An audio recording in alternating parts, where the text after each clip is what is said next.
So Amanda, I was wondering if you could tell us a little bit about, what your experience is and what led you to be involved with COVID as the COVID disease and how it could be treated. Oh, it's a long story, Bruce. But I have been working in wound care for the past nearly 20 years, and our primary focus has been skin in a healthcare setting in South Africa. And what we pretty much come to the conclusion about is, of course, skin is probably the biggest surface in any healthcare setting. So from the patients to the staff to the visitors in a hospital or a clinic or even a practice, skin. So we've been very much focused on that. We had a campaign running for perhaps the last 5 years in terms of loving skin and particularly caring for it. So when COVID first hit last year down here in South Africa, I think we were very painfully aware of the fact, two things: we were probably going to be last on everyone's list of priority focus areas, and we were going to have to think of solutions that were locally orientated. And then it struck us very, very quickly how COVID was impacting skin, particularly from the notion of how do we treat our skin, our hands, our arms, particularly in a healthcare setting, faces, even down to your eyes, effectively. But also that although we know now that COVID is a systemically acting condition, medical condition, our first priority really was the skin surfaces inside our noses, our throats, and what was going to be accessible to the virus, basically, because there's two ways in which we can catch COVID and get a SARS-CoV-2 infection. One is literally picking things up on our hands and then rubbing our faces. But of course, otherwise it's going to come through the air that we breathe, and the virus is going to be sitting there. And the first place it's going to hit is the inside of our noses and the inside of our throats.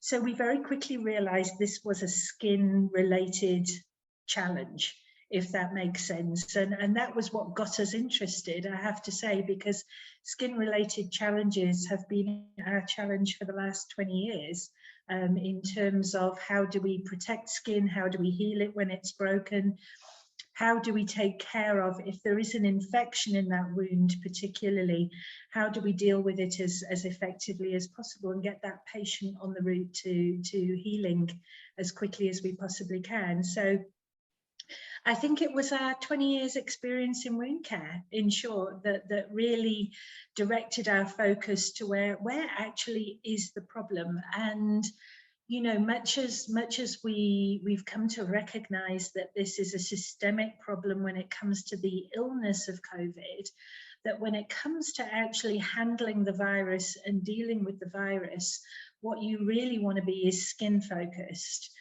In terms of both protective mechanisms and preventative mechanisms, and don't necessarily leave it to the treatment stage, because we knew from the get-go that our treatment options were very limited. We didn't know very much about this virus. We didn't know anything about the illness to start off with at all. It caught everyone on the hop. But I'm really glad we were skin focused, because it drew our attention straight to where the problem was happening. I hope that makes sense. It does. So you had to expand out from your understanding, so your area of expertise, you then had to expand out and learn more about the disease itself. And then you were talking about how you can have it through contact with your hands, and then also, airborne and also particle through your nose and mouth. How prevalent is the transmission through your hands touching something and then touching your mouth, or touching someone's hand and touching your mouth? How prevalent is that, or is that a lower priority or lower level of transmission? It's very interesting, because of course everyone initially panicked in terms of surfaces. And typically, on the whole, surfaces do not tend to be your big problem. Does it become, and initially it was definitely moisture droplets transferred in terms of coughs, sneezes, speaking loudly, singing in that respect. But then more and more we got to this notion of truly, is it airborne? And we're still not there really. It's still moisture droplet orientated predominantly. Surfaces, of course, everyone started disinfecting everything. We nearly ran the risk of having to walk through disinfectant tunnels. I don't know if you remember, there was a point where everyone was saying, oh goodness, and the World Health Organization backtracked on that quite quickly, actually, in terms of that. So this notion of what's on surfaces versus what's actually in the air, moisture droplets that are then going to get breathed in, I would say very much the minority on surfaces, and the majority is droplet transmission. And I think here in South Africa, we've had enough experience with TB, we've had enough experience with HIV to actually get the gist of where is all of this coming from very, very quickly. But what we noticed was the whole planet was reacting rather than responding. So we made some very hasty decisions that on reflection, I think, had we just even taken a deep breath 2 months in, 3 months in, we might have taken the opportunity to dial a few things back. Because we also know that there is a downside to going at viruses and bacteria with antimicrobials, you know, whether that is antibiotics, whether it's disinfectants, whether it's bleach, whether it's high alcohol sanitizer. We know that antimicrobials have an impact that can be negative as well as positive. So I think we missed an opportunity, if that makes sense, to within that first 2 or 3 months say, hang on a minute, what have we learned very quickly? Where could we redirect our focus? And I think that was... It does, it makes a lot, sorry to interrupt, but it does make a lot of sense. And I think one of the things that I found was that, you know, you had these notions come out of, well, you know, it can be on surfaces for days, and that proliferates. And then everyone has this idea that, oh my gosh, I have to leave everything in the garage. I have to bring home my food, put it in the garage, leave it there for 3 days before I can bring it into the house. And it's hard to discount. It's like the same thing with masking outdoors. You know, we had this notion that everyone was masking outdoors, and there was no, you know, there were no examples of transmission outdoors, and yet that hung around and persists to this day. You know, and so it must be hard to fight that, the miscommunications or the, you know, some sort of idea that comes out based on one study, and yet there are a whole number of studies that contradict that. Absolutely, and I think this reflects in all of the research work that we've done across the board in everything, that we are typically very well planned, very risk and safety cautious, very structured in the way that we ordinarily do research, if that makes sense. And really, the research that we've achieved in this past 18 months has been largely characterized by reaction rather than response, considered response, because there are a lot of things that we know. We know, for example, viruses are not bacteria. Viruses are really the zombies, the undead of the microbe world, you know, whereas bacteria even have tiny organs. They have whole processes that go on in their structure that is very similar. We've got the concept of metabolism, we've got the concept of breathing, we've got the concept of reproduction and tiny little organs in the bacteria. Viruses are nothing like that. They're literally a capsule of genetic material. And you're either coated with a fatty lipid capsule, or you're coated with a hard, crispy capsule, basically. And we picked this up relatively quickly, that this was a soft lipid-coated virus. There are many other viruses that take that form. We analysed its genetic information quite quickly, and we realised that rather than being several pages of genetic information like a flu virus is, this is a single page of genetic information. So you're not going to get the drop pages effect in terms of what we get with influenza, which leads to very, very, very distinctly different variants. You're going to get the typos kinds of errors that we see with other kinds of single page viruses, which means that, yes, lots of errors, potential for lots of variants. And we know these things, Bruce. So why wasn't there a period at the beginning of sitting down going, what is it that we do know about these kinds of viruses, rather than react. And I think part of the problem was politicians getting involved very early, and also media as well. I think there was a mixture of effects, but I think from the science perspective, I don't give us too many pass marks, if that makes sense, in terms of our heads of infectious diseases know how infectious diseases work. Our heads of infection control, antimicrobial use, we know these things. Even when it comes to vaccines, we know that we've got different immune systems in the body, and yet we failed to pick the immune system that is initially triggered when this virus sits on the surface of our mucosa. Basically, we have a mucosal immune system, and yet our vaccine efforts were targeted on the systemic system. And we know these things. I'm old enough to still remember that my polio vaccine was drops on a sugar cube. It wasn't an injection. And this is because we know we've got different immune systems. So I think that's my disappointment. And we perhaps gave grace to people and said 3 months, okay, everyone now will start to kick in. And they didn't. 6 months, okay. Well, this now is they're truly gonna. This is something that I felt very clear. I just want to go back and clarify you when you said 1 and 2 page. For those in the audience who don't understand what that means, I just wonder if we could clarify that very quickly. Absolutely. So when it comes to the genetic material that's in bacteria and viruses, and for this case, viruses, if you look at the genetic material that's in an influenza virus, it's enough to fill several pages of paper. Whereas for the SARS-CoV-2 virus, it's a single page. And this is really important when it comes to mutations and errors. So what we tend to say is there's 2 types of variation in viruses, shift and drift. And so effectively, if you're drifting, it's just a little bit of change, and it happens. It's almost like putting a single page of text through optical character recognition, OCR, on your laptop, and it will get the odd thing wrong, and you'll have to go through it and literally correct, but perhaps only correct a letter or 2. And this is where the errors come in for single page viruses. Multiple page viruses, you could literally drop the stack of paper.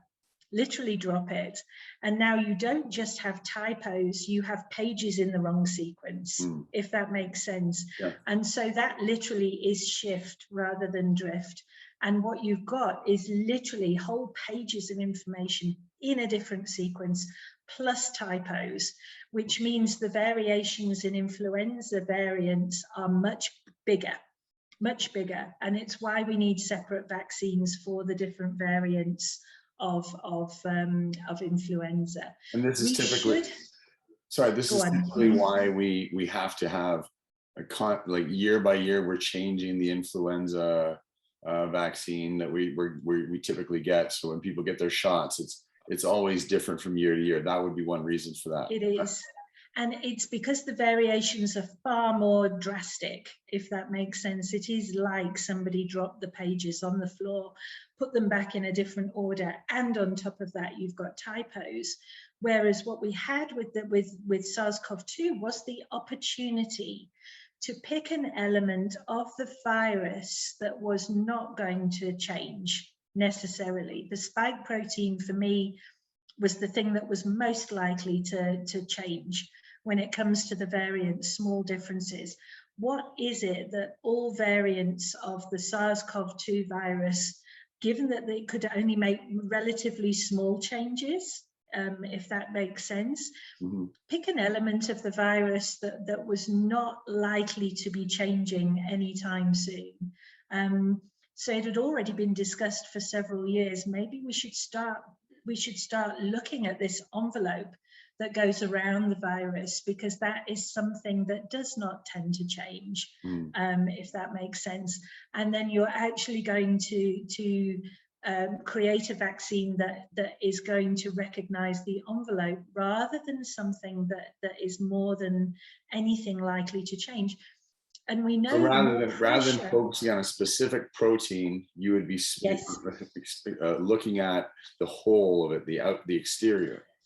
Absolutely, absolutely, absolutely. And what we tend to do with vaccines is take a fragment or even the whole of a pathogen, and then we'll either attenuate it or we'll denature it. And I think what happened again here was we went a little bit too off the wall too early in terms of saying, well, hang on a minute, let's use our brand new sparkling new technology, you know, that we haven't really taken for a field trial, and we certainly haven't taken it for a field trial. Not a successful field trial. Yes. Not a successful field trial, sure. No. And why not instead have a plan A, a plan B, and a plan C that we will run in parallel? An old school, a virtually old school, but maybe with a tweak of innovation, and then go for your plan C as your innovative.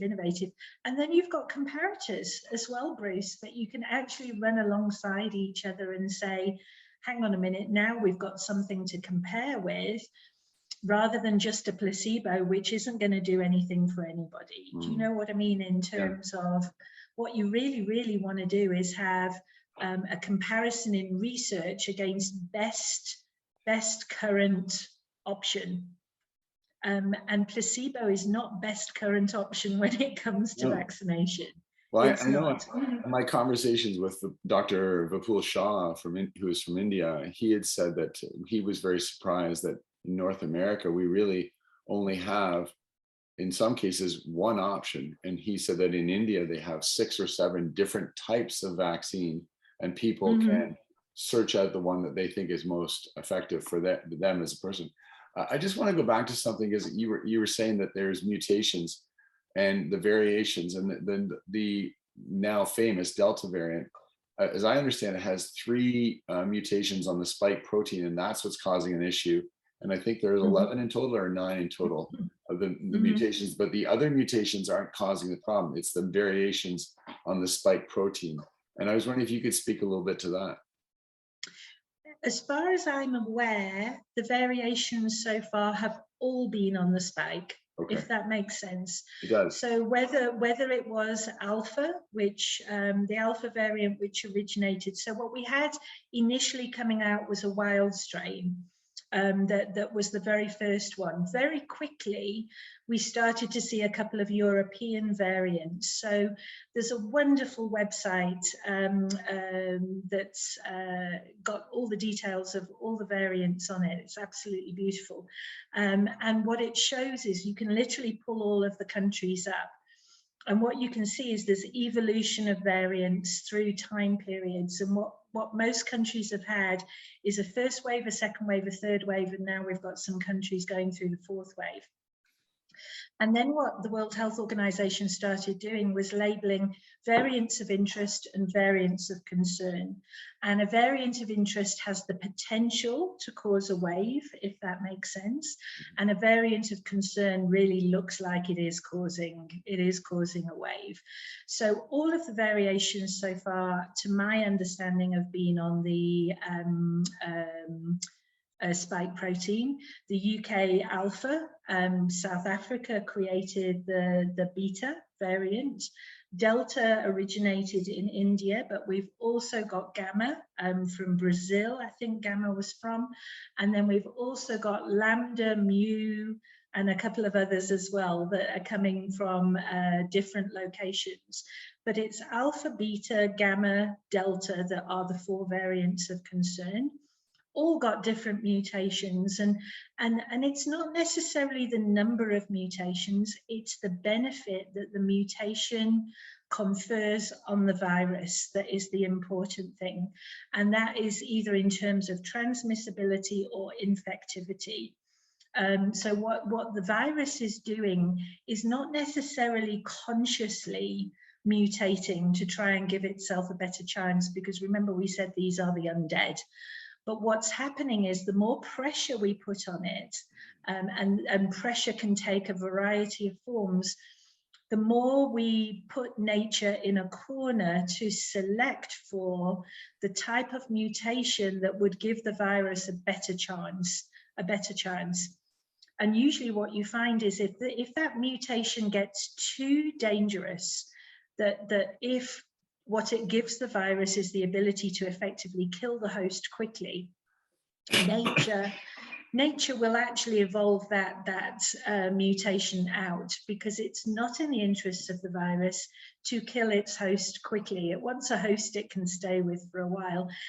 So this isn't necessarily a World War V problem. It's a rehoming problem. You actually want to make yourself as inhospitable as possible to the virus, so that it gets the feeling that if viruses can have feelings, and if nature can have feelings, that being home to somewhere else would be better for it in terms of its sustainability. And this is why bats are so attractive. Bats can live with viruses. No problem at all. You know, and they've, number one, they've got an immune system to live for. They live much longer than they should do anyway, but there's something quite wonderful about bats that makes them fabulous hosts for viruses. And yet, whether this virus has come from a laboratory or whether it's our fault because we've gone into an area and crossed over zoonotically with various animals, we cause these problems, if that makes sense. And then we have to live with the consequences. And you don't want a virus really to find you a hospitable home. You want it to actually go and find something else. Am I making sense? Well, that's the interesting thing, is like when I look at you, you talk about the mutations, and you talk about what would drive the mutations. The argument is the people who are very much pro-vaccination and pro getting everyone vaccinated, they say that it's replication errors that are causing the mutation, whereas there are others that believe that it's the evolutionary pressure we're putting on it. And where do you fall in that argument? Where do you believe there are replication errors, or is it because the vaccines come in and start to put pressure on it to evolve? I think there's a mixture of both, if that makes sense. I think there's a combination of the inner workings of our immune system. And if, for example, your patient or your person who's infected has an immune condition, I think there are, for example, a lot of South Africans who are co-infected with TB and HIV. And I have to say that was our initial concern. We have a latent TB percentage of close on 85 to 90% in South Africa of people, just regular people who are walking around with latent TB. And that can get even higher in the most congested township areas. You know, it can be 90% upwards that have got latent TB. We've also still got a high HIV infectivity rate. And what we know is that HIV and TB together cause a particularly nasty set of symptoms and medical conditions. So we already know we've got that problem. So the last thing we wanted on top of this was another novel virus, basically because the way they all interact with each other can be particularly dangerous. And so all our attention flew to the HIV and the TB patients, only to find out, thank you very much to the Western Cape's amazing tracking system, that actually our treated diabetes patients had a higher incidence of severity of COVID than our untreated HIV and TB patients. But what we didn't want to happen was a mixture of viruses together with TB as well. To actually then start to trigger this process. So it can be that if your immune system is very badly compromised, and we've got one patient in KwaZulu-Natal who literally had COVID for a very prolonged period of time. And over that time period, their genetic profile of their virus changed quite significantly, if that makes sense. Very interestingly, there's no country better at genetically profiling viruses and bacteria than South Africa, because we've had to do it for so many years. And we've got wonderful units, and we've contributed to UK and Europe and everything in terms of helping them to do this. So we had our one patient in KwaZulu-Natal that literally evolved and evolved and evolved. But it's that one patient so far, if that makes sense. And then you've got the opposite side, which is pressure, pressure, pressure, pressure, pressure in terms of what we're doing. The sanitizer, the bleach, the disinfectant, the introduction of not the best concept of a vaccine. Not the best, because it's systemic rather than mucosal, which means it only deals with the horse after the horse has left the stable. Basically, there's no vaccine sitting on the stable door. It literally, the horse is out, it's bolted down the field, it's halfway to the beach, basically, by the time this vaccine deals with it. And it's not perfect. So what we know is that when you apply an imperfect vaccine to a situation like this, and of course there are several people around the world who think the midst of a pandemic is also the worst time to do this, apply a heap of pressure when the virus is having a party. You don't want to do that. So yes, there's the collaboration of the notion of immune compromised and replication and evolution versus pressure and evolution as well. And I think it's a mixture of the two, although I am more inclined to feel that it's us that's causing most of the problems, if that makes sense. That's just me. The analogy that I used was that if I have a home, and if the virus is a burglar or a criminal coming to steal from me, if I am unvaccinated and I have not had COVID, then I'm an open house. The virus just walks in the front door. But if I have had COVID, I have natural immunity. Now what I've done is I've learned from the fact that this burglar has come. I've locked the front door. I've put bars in the windows, and I've protected myself all the way around. The vaccine seems to be focused on locking the front door.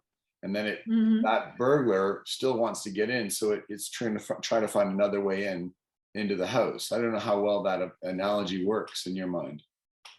It does work, but it's actually no. It works, but the situation is actually a little worse than that, if that makes sense, because the front door is your mucosal surface, if that makes sense. Okay. The back room is your systemic.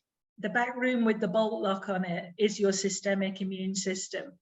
So actually, if you wanted to lock the front door rather than your panic room is got the deadbolt on it, which is effectively your systemic immune system, then you'd actually lock the front door, and you can only lock the front door on the mucosal surface.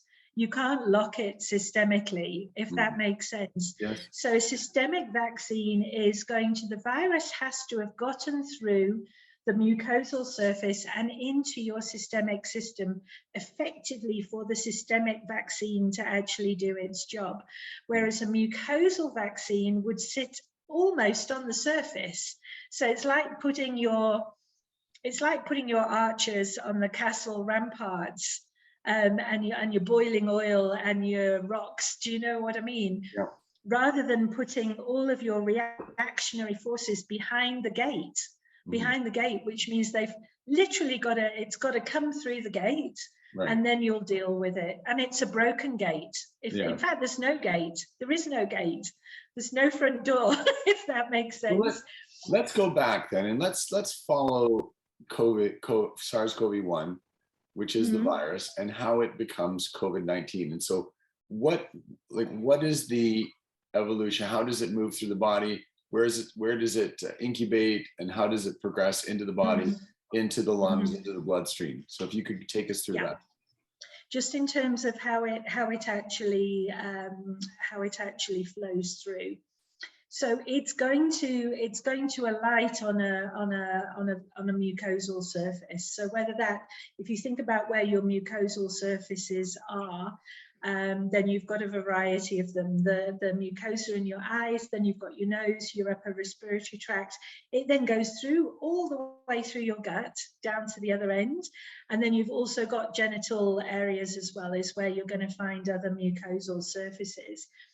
And what it's attracted to is receptors, if that makes sense as well. So these are our ACE2 receptors. They're sitting on the mucosal surface. The spike actually is the thing that attracts to the receptor.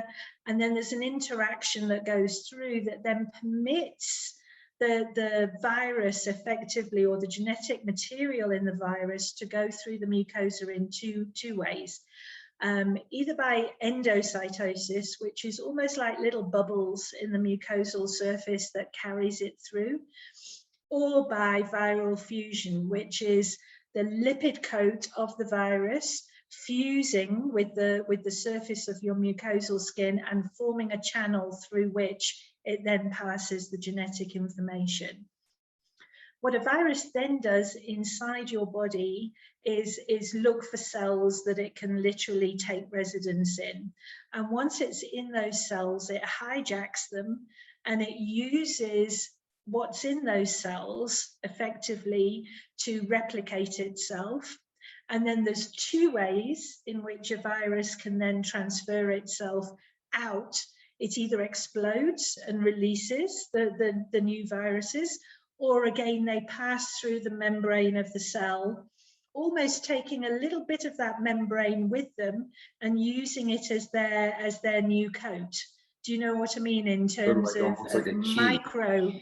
micro encapsulating itself in a lipid? And this might start to now ring some bells in terms of the type of vaccine approach we've gone to. It's lipid, micro encapsulated snippets of the genetic information for making that spike. Am I making sense?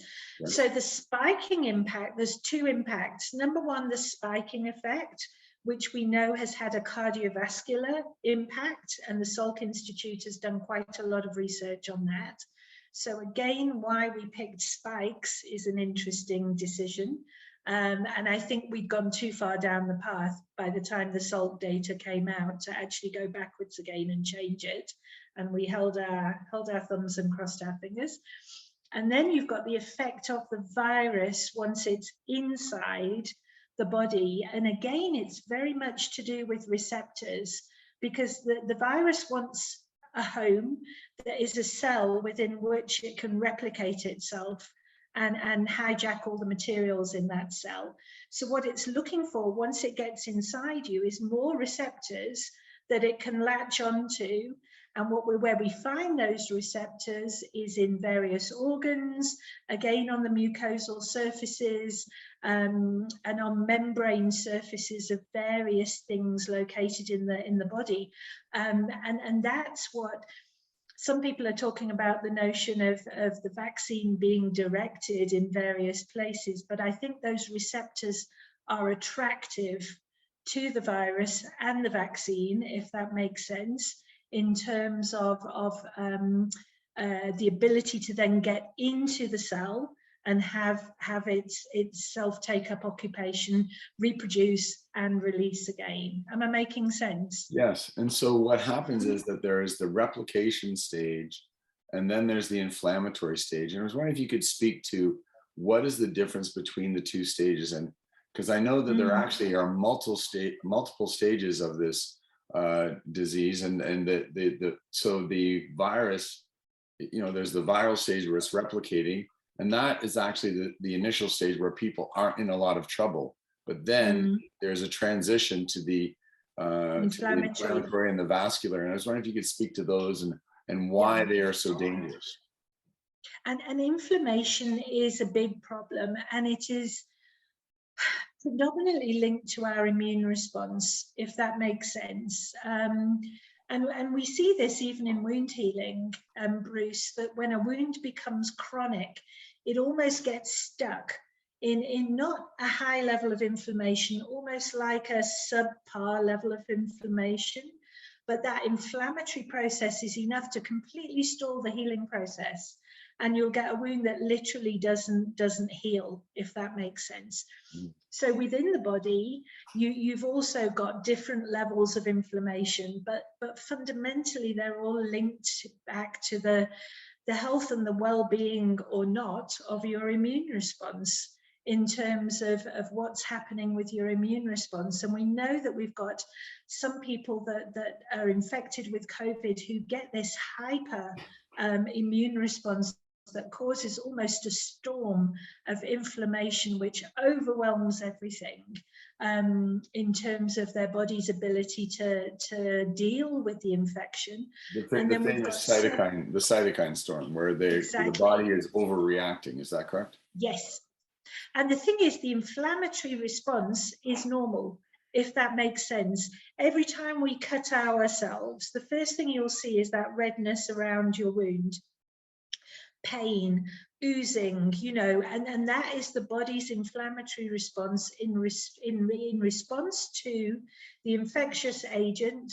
And what it's saying is, just in case, I'm going to send all the soldiers, and this is what they're going to do. Together, they're going to kill the microbe, they're going to sweep up after the microbe, they're going to do a job.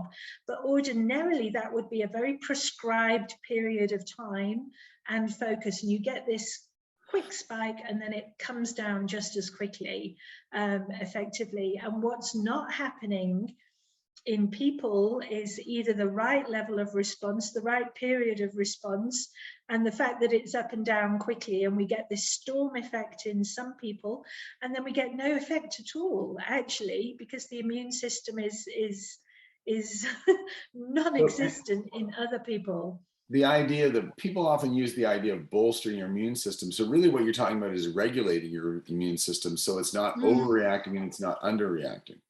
Yeah. And it's a little bit like, I always hear Dr. Angela talking about this a lot in our clubhouse rooms. Her reference always is diabetes, that we're very inclined as humans to treat the symptoms rather than the underlying problem. So effectively, your immune system should be fine. It should be in balance. It should be working harmoniously. There are things we do to ourselves, illnesses that we develop and contract, and lifestyle influences that damage that immune system and either make it more sensitive or not sensitive enough, if that makes sense. So the immune system should be able to regulate itself perfectly fine, perfectly fine. It's like our metabolic system, but it's in the case of diabetes, you know, it's either that we're born with type 1 diabetes and the inability to control that system properly, or we have a lifestyle that impacts it so negatively that we end up having to do all these extra things on top to deal with the consequences. And it's very similar with an infection, that at the end of the day, if we've not looked after our immune system, or if we unfortunately were born with, because there are people who are born with very poor immune systems, full stop, you know, that we can't maintain that balance. So it's balance maintenance, which to your point is closer to regulation, but it's the body's own regulatory system, if that makes sense, that we need to support. And look at doing that in a variety of ways, definitely. So everyone should know their immune system in terms of what their risk factors are. And that forms part of the decision about whether you need a vaccine or not. Does that make sense? Yeah, it's like I'm thinking about like Dr. Chetty, who has had success who's from South Africa, as I understand. I know he uses antihistamines in the inflammatory stage, and that makes a lot of sense. The body is perceiving a danger and overreacting, and that's what's causing the cytokine storm. So you want to quell that, you want to calm the body and reduce that reaction. We'll come back to that. I just want to actually address something first. So in a sense, the fact that we have different manifestations of damage the inflammatory reaction can happen in different places in the body. Is that a matter of where the body interacts with the spike protein? Because the spike protein is what's causing damage and causing the inflammation that needs to be cleaned up. Is that correct? Mm-hmm. Well, it's the immune response that's causing the inflammation, if that makes sense. However, it is the spike protein that's being attracted to the ACE receptors, and it's that appears to be having the cardiovascular impact, that it's the interaction of the spike protein with those receptors that appears to be linked with the cardiovascular effects. Am I making sense? Yes. So you've got the action of the virus, but separately you've got the action of the spike protein with the receptors.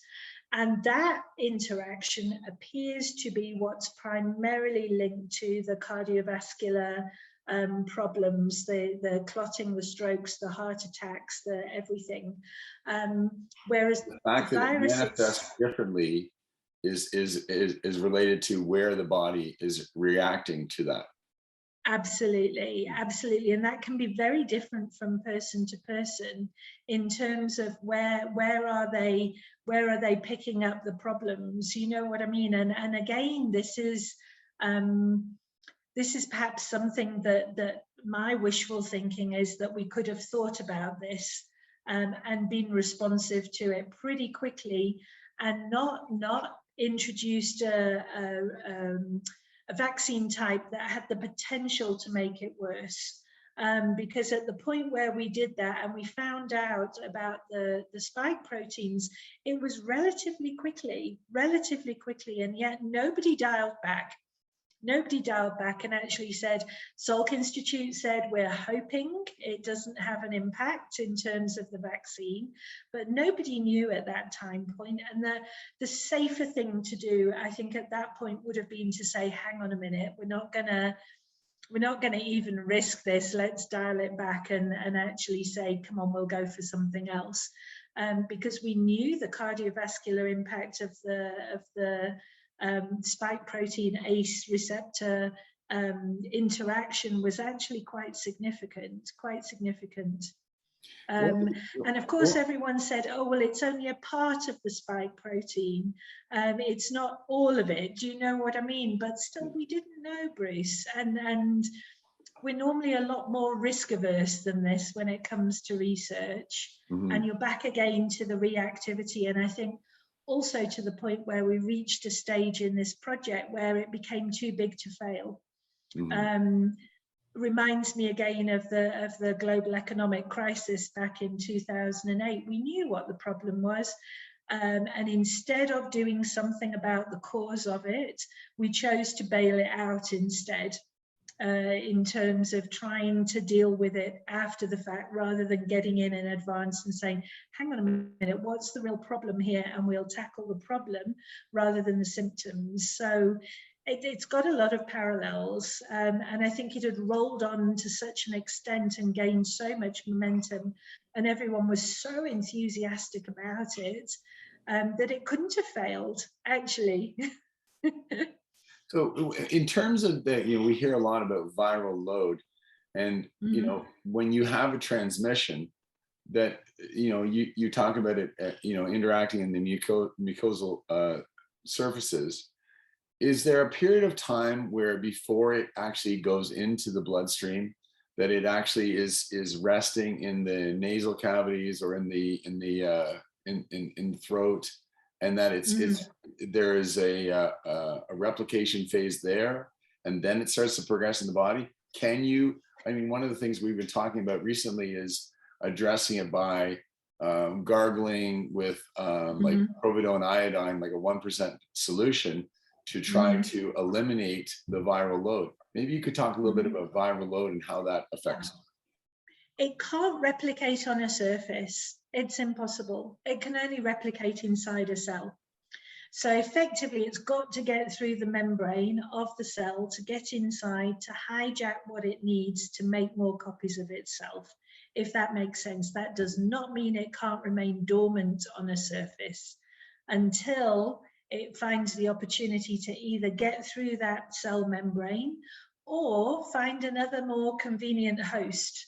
So it can certainly lie dormant on that surface. And this was another thing that we picked up very early on. If we swab a wound for whatever it is that's causing the infection in that wound, we wash it carefully first. And we don't wash it with an antimicrobial. We wash it just with saline. But we wash it thoroughly. We take off everything that's sitting on the surface. Then we get in there with our swab, and we're actually quite firm with that swab in terms of over the wound surface. And ideally, if you really, really, really wanted a certain result, you'd get a wound biopsy, and actually you'd take a little punch of tissue and you'd find out what's actually in those cells and what's causing the problem in terms of the infection.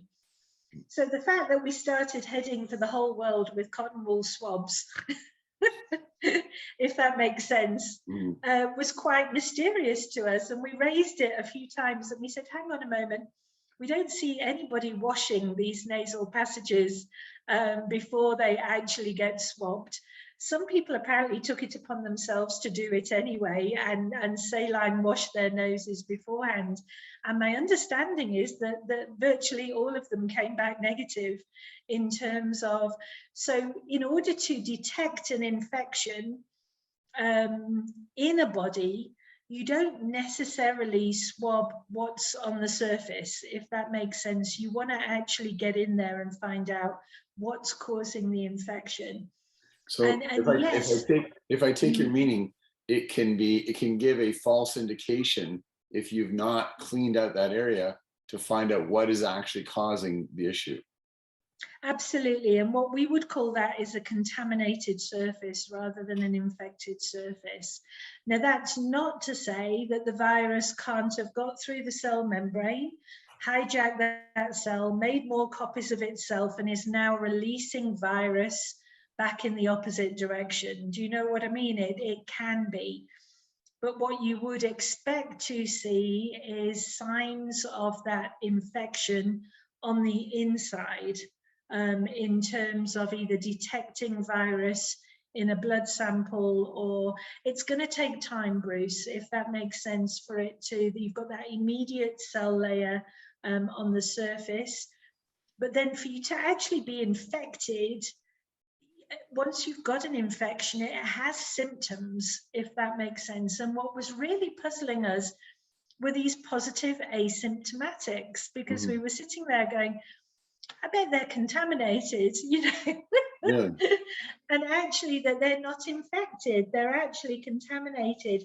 And this is every possibility. Alternatively, they've got into that first layer of cells, they are replicating, they're coming back out the other side again, and that's what we're detecting, if that makes sense. But it does. Infection typically has a definition in terms of a set of, we would say, you're contaminated, you're colonized, you're critically colonized, and then you're infected. Basically, it's not one single bacteria or one single virus even getting through that means that you are infected, because your body could still mount an immune response to it and deal with it straight away effectively. Infection is at the end of that cascade. And then you've got sepsis, obviously, at the far end of it, which is now everything's critical. It's thoroughly in your body. It's causing organ failure.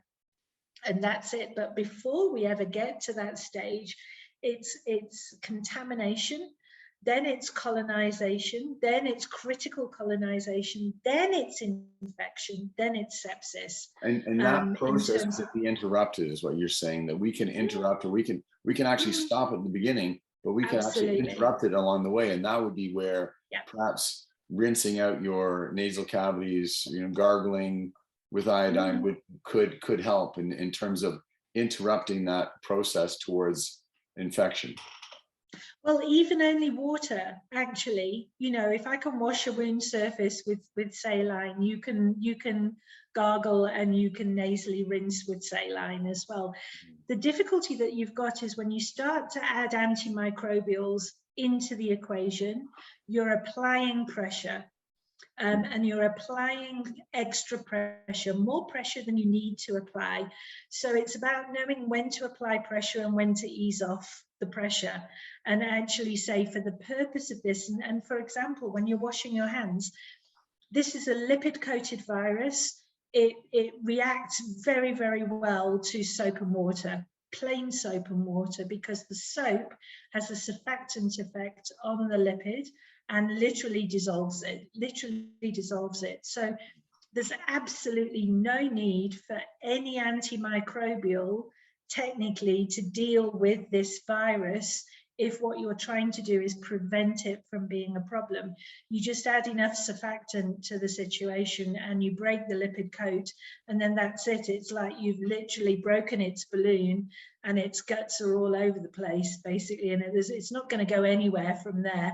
In terms of being infectious. So this notion of how we tackled it from a preventative mechanism, you literally, and if you wanted to, you could use, there are biological surfactants that you can actually get hold of that are not toxic, that we could have really, and if we were going to go down any path, it should have been the biosurfactant path on our skin and on our mucosal surfaces, because that stood the best chance of literally breaking that envelope before it got the chance to either fuse with the mucosal surface or be endocytosed through the mucosal surface. So a biosurfactant would be, what would be an example of that? Like, we've used probiotics. So basically there are a set of bacteria that we know, and we use surfactants which are adaptations of these biosurfactants, typically for premature babies with underdeveloped lungs, to help them with their breathing when they're first born. So we know surfactants inside out. We use them all the time in our washing machines. You know, it's literally washing liquid. We use it all the time in the sink for Sunday lunch. Because we put it in the water. So you've got chemical surfactants, but you've also got biosurfactants as well that are kinder to the skin surface and are able to be used on those delicate mucosal surfaces, like the ones we use with the babies, effectively. So you wouldn't necessarily put sunlight or fairy liquid in your nose. You can go for much more skin-friendly options than that. But that would have given you, I mean, technically, all we had to do was spray everything with a soap solution, you know, in terms of being able to deal with it. The difficulty that we had was lack of water. And this is what sent us down the sanitizer path, particularly because what people thought they needed was actually a solution that didn't rely on water. Whereas had we actually focused on the water notion, and we've still got a lot of people here in South Africa that do not have access to clean water, do not have flushing toilets. We've got people who still use buckets in South Africa. And had we tackled the water problem instead, then there would have been no reason why anyone couldn't have used soap and water, and then looked at the notion of a biological surfactant for perhaps a nasal spray or a skin mist or something like that was going to help deal with it on the skin surface. But that's why we use the probiotics, because they, number one, love dirt. We'd been cleaning hospitals with them for a while before COVID struck. And then the more we dug into them, the more we found bacteria have developed mechanisms for coping with viruses. Because if a virus can't find a human, an animal, or a plant to take residence in, it tries it on with bacteria. So bacteria over millennia have developed coping mechanisms, and these biosurfactants are one of their coping mechanisms. So all we've done is use their mechanism to help us, if that makes sense. Yes. I wanted to go back to actually something you were talking about, the receptors that, you know, the ACE2 receptor where the spike protein actually interacts and latches onto it. And I know one of the things about SARS-CoV-1 is that it is the stratification by age is very, very low you know, in the younger years, and much higher at the end, Mm. where something like Mhm. in Spanish influenza, there was this big U because there were a lot of kids Mhm. dying at a very young age, and then the elderly were dying.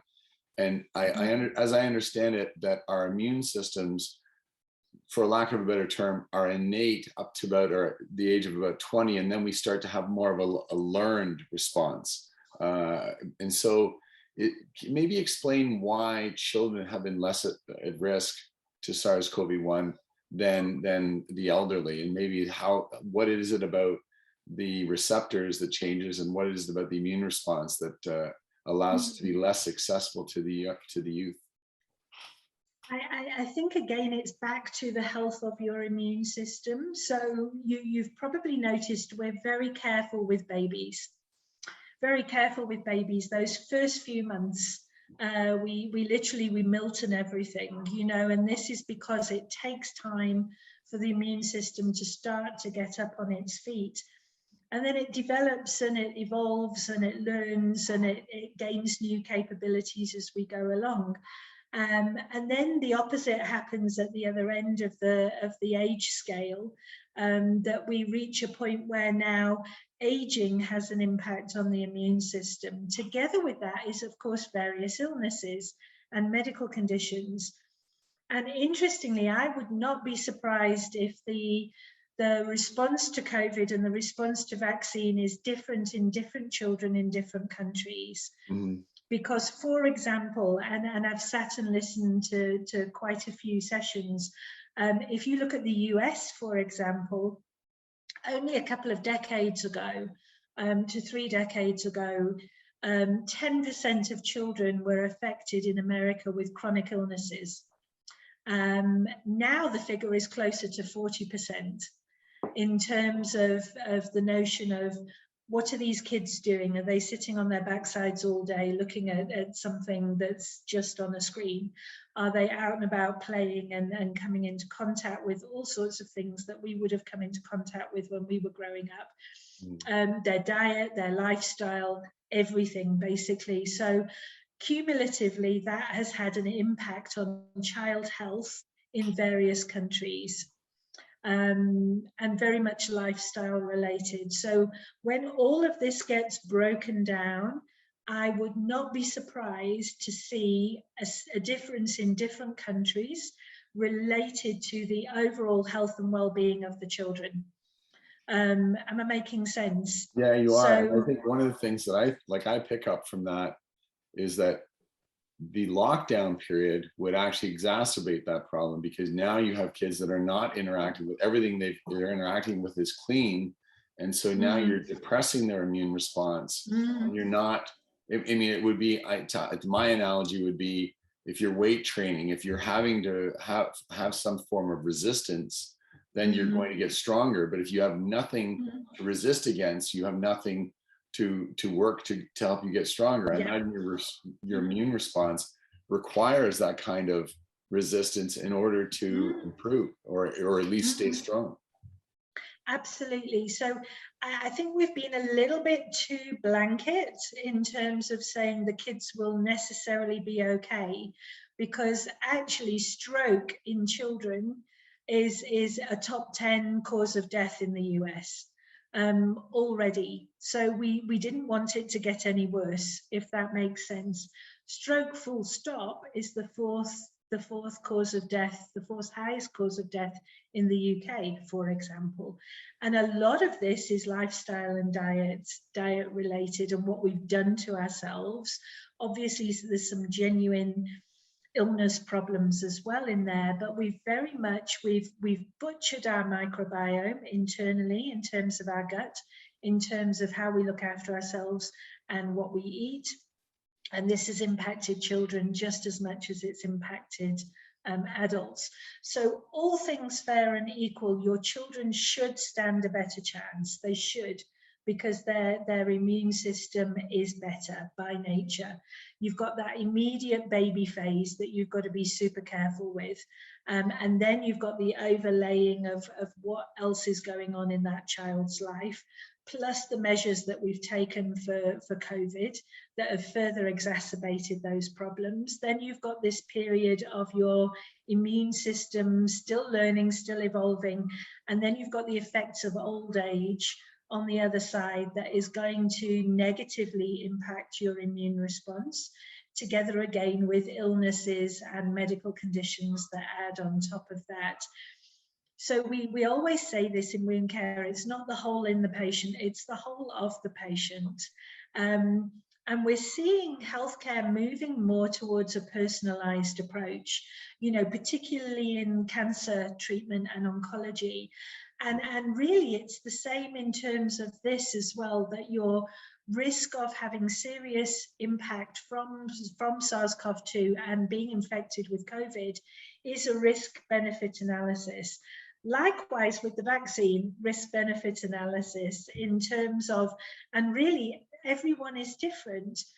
And so this notion of you taking a single approach, not only for a single country, the whole country, you know, the whole planet literally is about as far off the mark as you could possibly get in terms of what we reveals should be doing. The weakness of the allopathic medical approach is that you're only addressing one aspect and you're just trying to maintain a patient rather than looking at them holistically and trying to develop their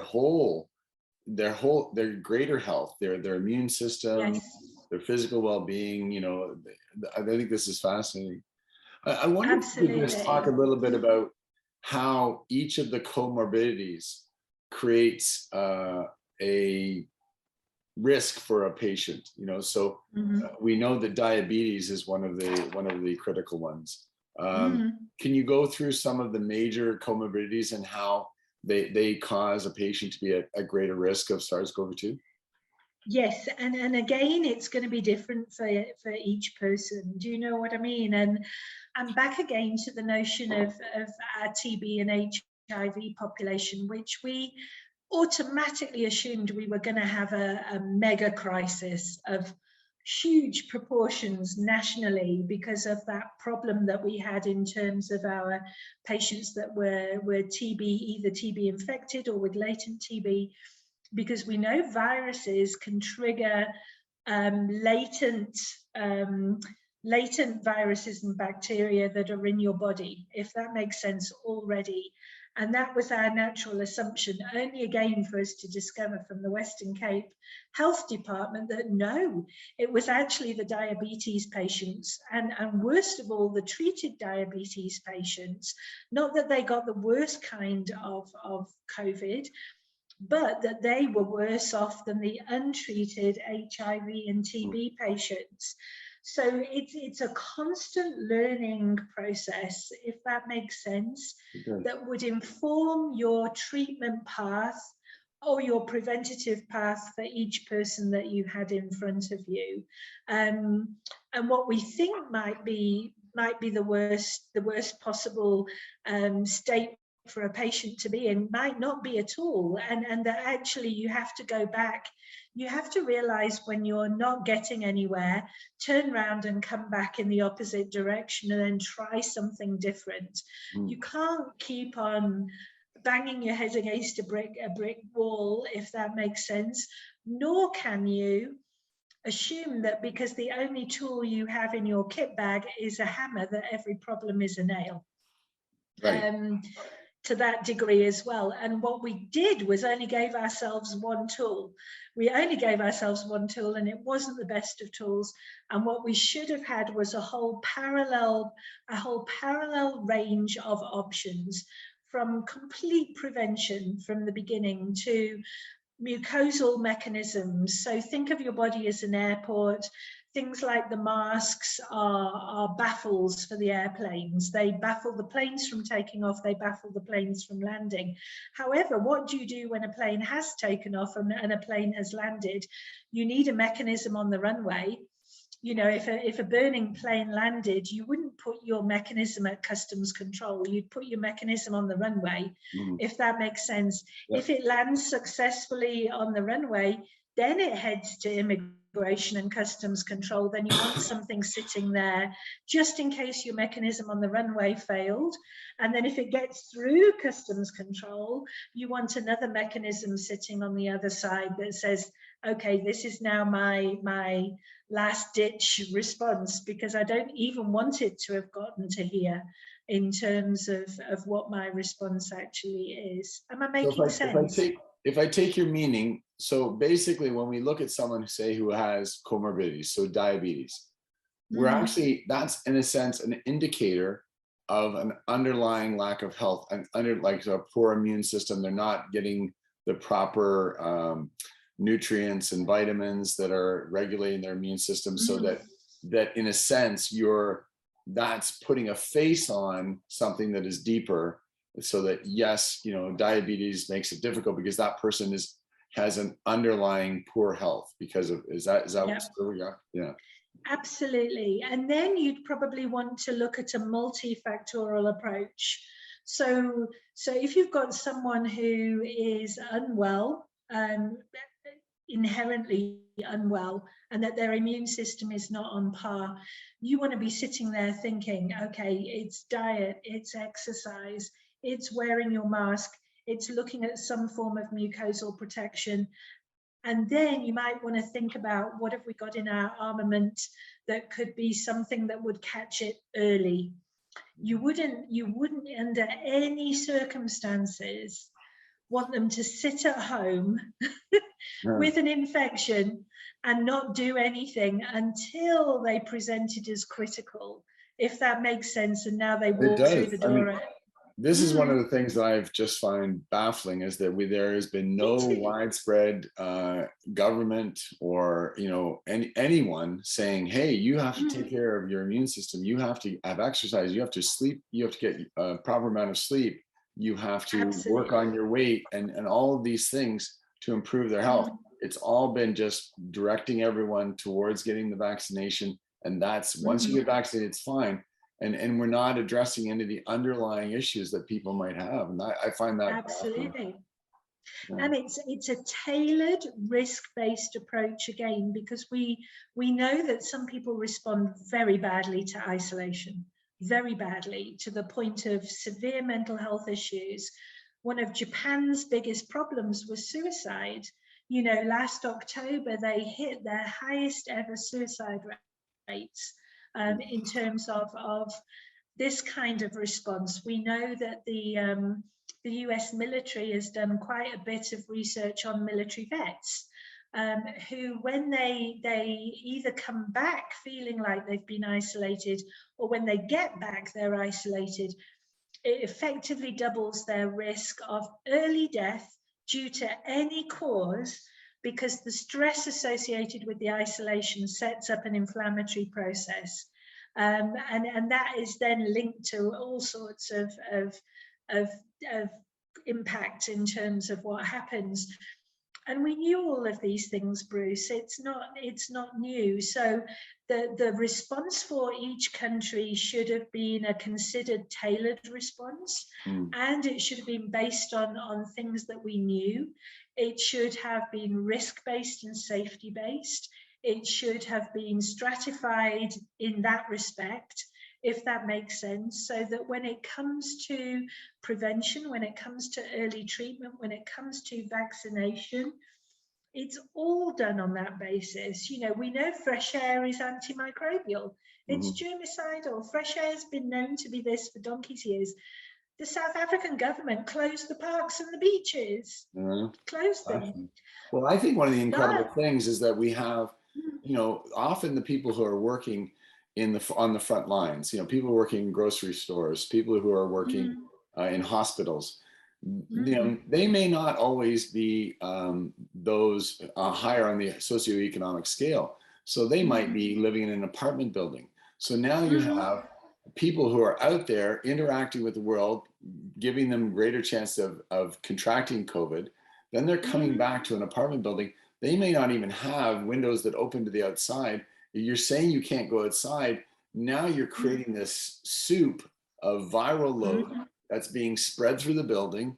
There are no, you're not opening up windows. You're not, and now you're endangering children, if you have a Mm, generational mm, home, you're endangering mm, other people because you're not allowing those people to get out, open windows. I mm. mean, one of the things obviously you know this very well. We know that one of the simplest things is if you think someone might have COVID, open a window and get the air flowing Yeah. through the house to reduce Mm, that viral load. And again, it's baffling why we haven't addressed this, and to have a government lockdown which forces people into their homes to stay. I mm. mean, it's inexplicable. Absolutely. And it should have been a tailored response, if that makes sense, that actually took a look at how are people living, how are they clustering, how are they grouping, and then it's perfectly fine. We know a one track solution. We know it doesn't work. It doesn't work. We don't just have apartments here. We have immensely congested informal settlements that involves literally shack after shack after shack after shack right next door to each other, four pieces of corrugated metal, another piece on the top, a few rocks to hold down the roof. And you can have a whole family in there in the space of very little space indeed, which means that outdoors is going to be the best place for those people. And it can be more than one generation. It can be, it's got all this interrelatedness. At the same time, what we also know is that families help each other out from an immune system perspective, that when one of them is down, the others pitch in and help out from a positive impact. So it's weighing all of these things up and actually saying, for this situation, what we need is the following interventions.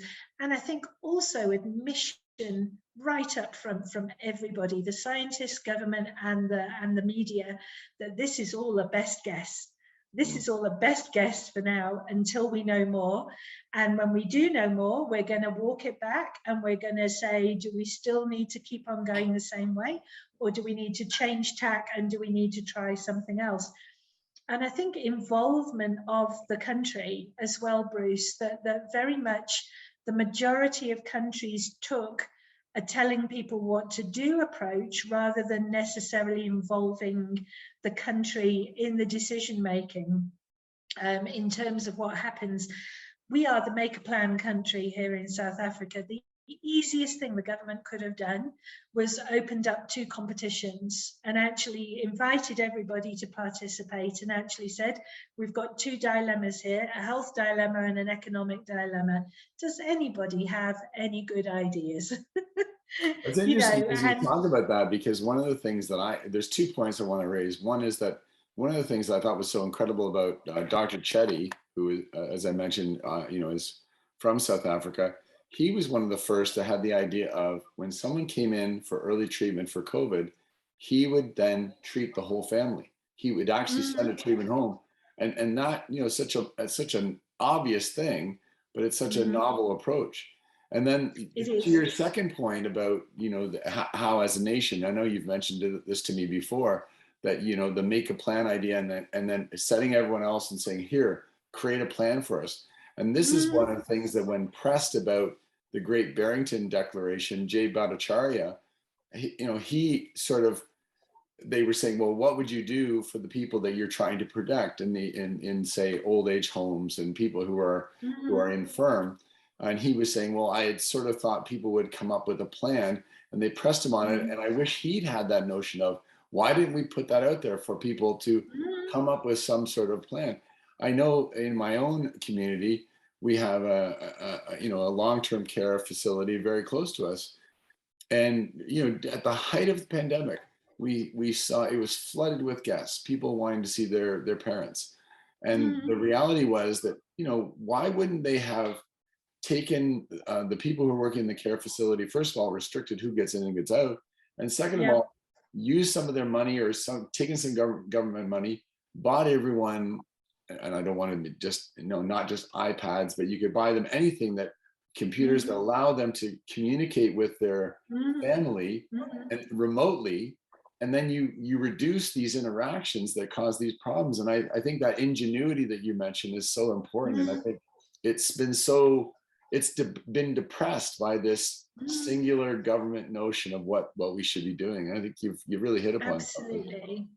Or move the interactions outdoors, if that makes sense. So if you go back and look at quite a lot of the old reference materials for when pandemics have happened in the past, we did find out quite quickly that patients that were nursed outdoors tended to do better than those that were nursed indoors. And of course, now you're now down to the friendliness of the outdoor environment. And right. Is it spring, autumn, summer, or winter? You don't want them out in a hailstorm.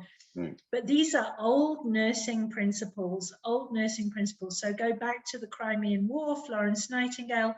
Florence put together a whole set of things called Her Notes on Nursing, and she was actually a really good statistician as well.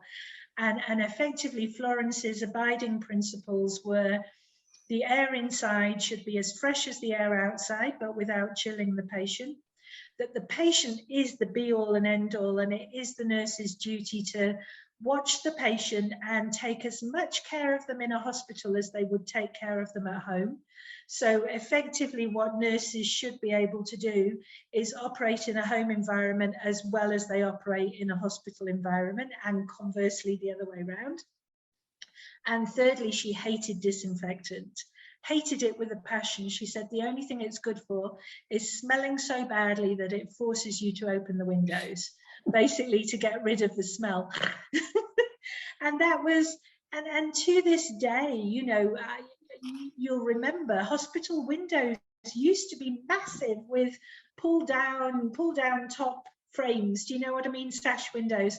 We would pull down the top frames and cross ventilate. In terms of that, you don't want to give your patient hypothermia and whatever, but there's pictures of all the patients who were nursed outdoors on balconies. I moved here into a retirement village in February. You have to be 50 to qualify, and I'm now officially the youngest member of the village again. But our retirement complex has for its core building a TB sanatorium. And it's absolutely amazing. It's got balconies all the way along the bottom floor, balconies all the way along the top, because the notion of getting somebody out into the fresh air was the be-all and end-all. One of our nursing home complexes did what you said. They made the staff residential. So the staff just stayed and waved goodbye to their families. And then they were doing very well with their iPads and everything. And they were doing very well until the roof blew off in a storm, basically. And they were now having to deal with the weather and the goodness knows what. But I just, yeah, we did a lot with TB. Our HIV campaign now is U equals U, undetectable equals untransmissible. So it's now very focused on viral load, if that makes sense, and what is the right treatment pathway for that individual patient to get their viral load down to zero, so that we know that they're not transmissible anymore. So we've done it with other. Yeah, this is one of the things that I found very startling about the government response. We got this idea about asymptomatic spread, and once the cat was out of the bag, it was very hard to get that back in.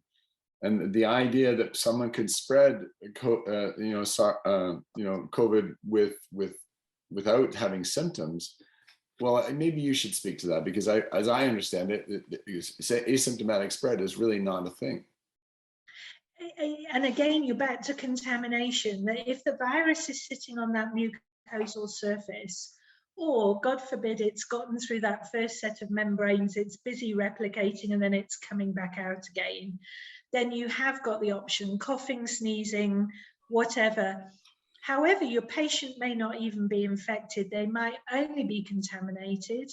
And relatively speaking, it could happen, but your problem is more your infected patients, if that makes sense, in terms of how they are then going to release virus back out again and be speaking and talking. I still feel and no one has answered the question for me: were they infected or were they contaminated, the asymptomatics?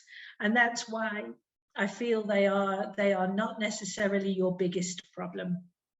Well, Your and that's biggest the other problem. concern is that using the PCR test, which I don't think is ideally suited to SARS-CoV-2, the PCR test, and especially if you're running it, and so maybe we could talk a little bit about the cycle thresholds and how those tests are run and what they're able to discern and what that tells us about a patient. Not my strong area. So Okay. this is the first time I'm raising a hand in terms of I am medical devices rather than in vitro diagnostics. But I was more interested in the methodology of gaining the sample in order to then test it, if that makes sense. And then separately, of course, we now know that the way you then test it also makes a difference as well in terms of the reproducibility and the reliability of your results. And I'm just very old school, I have to say, Bruce, just in terms of, I'm going back again to contamination, colonization, critical colonization, infection, sepsis. We've got this notion, and yes, that is primarily bacterial. However, there are elements of this that also make sense in terms of viral infection as well. We know it's viral load.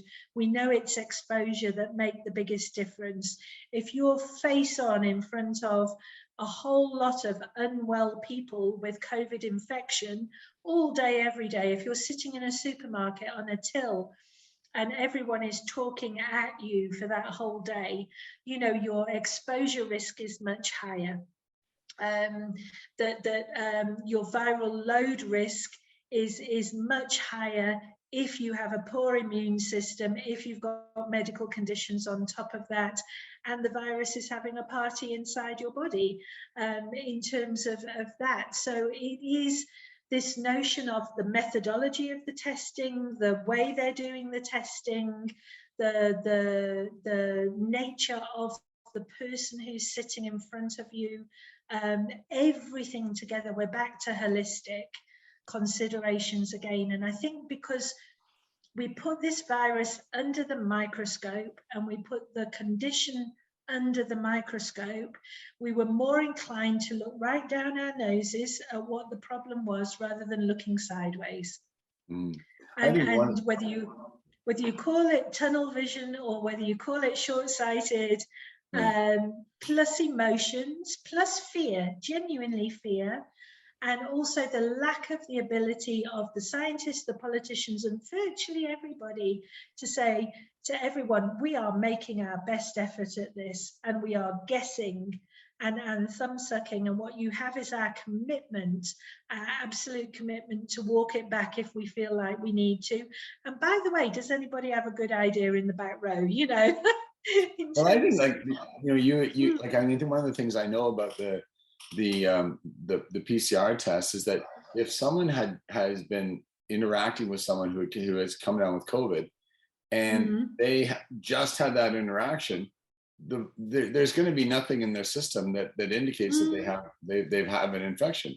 And if they don't, if they weren't to irrigate their nasal cavity or their throat, then it could be sitting on those surfaces, and then in a few days, now they're going to have a problem. So you're going to get those false negatives early, but then later on, if the magnification that you're looking at that individual's the swab, if you're under a microscope, if you're looking at it at 40 cycle thresholds rather than say 25 or 28, now you're going to find anything. So you're going to have a whole lot of false positives. And all I can say is that if you were to look at, say, Google graphs, COVID graphs, you'll see they have them for the PCR test. And you see these mountainous curves up here of all of the tests that have been done. And you have at the bottom this thin ribbon of red, which are the positive tests. And all I can say is that if I had a test where I was trying to find something out and I was giving it to my students, and I was giving them, say, 100 tests, and the only mark I was getting was 1% on all of Yeah. those tests. I think I would find a more efficient test, something that was allowed me to get a better indicator. And you know, I think it's remarkable that they haven't done that. I want to go back to one thing. When we're talking about, say, a home environment, in your opinion, would it be better to have like open airflow? Like we've had a lot of people saying, let's get HEPA filters into places. Let's get we'll do filtration. And to me, if you're in some large industrial complex or a place where you can't open the windows, then obviously filtration systems become vital. But for a regular home, what would you think is more important? Just able to get the windows open every now and then, or to have a filter like that, a filtration system? Look, I think it's helpful to a degree, but again, it's bearing in mind what else is it filtering out, which could be your friends, if that makes sense, in terms of those microbes. I mean, we are surrounded all day, every day by microbes. And on a cell count basis, we're actually half microbial, half human. So this notion of what we live in amongst, what we live with, and what surrounds us. Again, we've been quite myopic and tunnel visioned in terms of saying, oh goodness, we need to target everything that could be a virus, could be a bacterium, could be, you know, anything in the microbial world, throw it in a bucket, write the word anti across it and go for it. And we already know it's impossible to create a sterile environment, absolutely impossible. You know, you can't do it. It is absolutely impossible. And so having friends on your side and not alienating them, together with fresh air, together with a good solid prevention, early treatment, vaccination program is your best option ultimately at the end of the day. And if you can't open the windows, then yes, a filtration system may well be helpful. However, the air's got to get over everybody before it gets to the filtration system, you know, and if the virus is coming from one of you or more than one of you, it's still got to get everyone over everyone else in the room before it gets to the filters effectively. And I feel this way every time I get on an airplane. And of course, the guys go, oh, we're fitted with HEPA filters. And I'm going, for what? I'm just like, you know, the guy 2 rows ahead sneezes and isn't wearing their mask properly, and the next thing it's doing is flying over everyone. So I think they've got risk reduction capability. But again, we're looking very, very narrowly, very tunnel visioned. And I think it's dependent on the situation that you actually find yourself in. It's a bit like saying 70% alcohol sanitizer. You only need 70% alcohol sanitizer if you've got no access to soap and water and you can't resist touching your face. And you can't resist touching your face and you're not wearing a mask. Ultimately, and even then the alcohol sanitizer is not going to do anything if you're not wearing your mask, because what you're breathing in is a whole different problem altogether. But really this sanitizer, and we already know sanitizer in a healthcare setting, we only use it because we're not immediately in front of soap and water.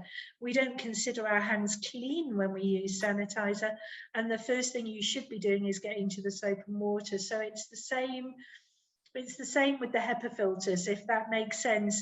It's a coping mechanism for a certain situation. But that ultimately your immune system, your health, your well-being, your diet, how you treat yourself, how you manage your medical conditions is the much more significant thing to look at.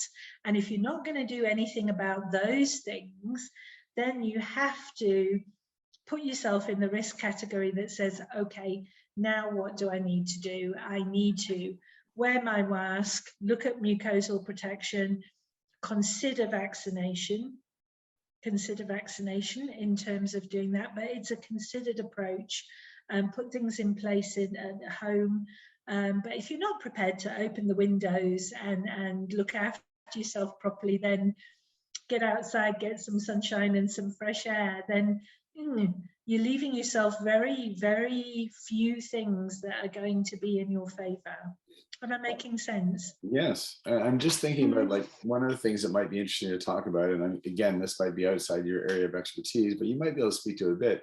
What is it about? Like people often don't understand what it is about vitamin D, and vitamin C that are helping regulate the immune system. And I was wondering if you could talk a little bit about that and how um, trying to improve that, whether it is by just going outside, through your diet, but whether it's taking pills, that you can improve your immune system through various vitamins that help. And and look, your whole body is an amazing, absolutely amazing machine. It really is, and it needs a million and one things to function properly. And at the end of the day, if you're not getting those things as a result of your diet, I would look at the diet first. I really would, because it's our poor diet, it's lack of exercise, it's not getting out in the fresh air and not taking care of this machine. It's like a sports car. Ultimately, at the end of the day, if you're not going to look after the oil, and if you're not going to put the right things in there in terms of whatever fuel it needs to do its best job, then you're going to have consequences and the machine's going to conk out. And it really is. And I would go diet first. And then really it's a reality check after that says, interestingly, vitamin C, we knew for a long time that vitamin C boosted the immune system so well that it prevented scurvy, if that makes sense, to the point that every British naval ship used to carry lemon juice on that vitamin, on that sailing. And every sailor used to get a dose of lemon juice, basically, until whoever was in the procurement department either had a friend or knew a friend who had a lime tree farm or plantation. And what they did was they substituted their beautiful Italian lemons for, I believe it was Caribbean limes. Now, limes and lemons don't have the same content. Furthermore, what they did was put the lime juice in copper containers, and copper has an impact on vitamin C.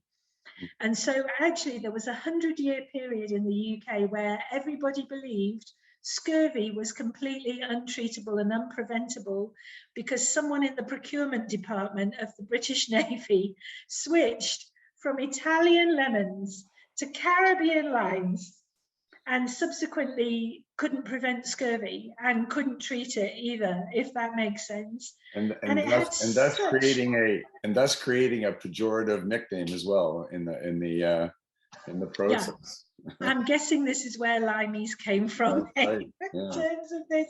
But isn't it fantastic that you know this and then you don't know it? So and who's doing the decision making is the biggest thing of all. And we've said that in our health sector here in South Africa, it is 95% incompetence, not knowing, poorly organized, that has caused the majority of problems within which the corruption and the evil resides. But actually the bulk of the problem is not knowing and incompetence, ultimately. And yet how easy it is to know 1 minute, but because of a decision made by somebody else, you suddenly reach a stage of not knowing anymore, or the people who do know are not consulted, absolutely not involved in the decision making.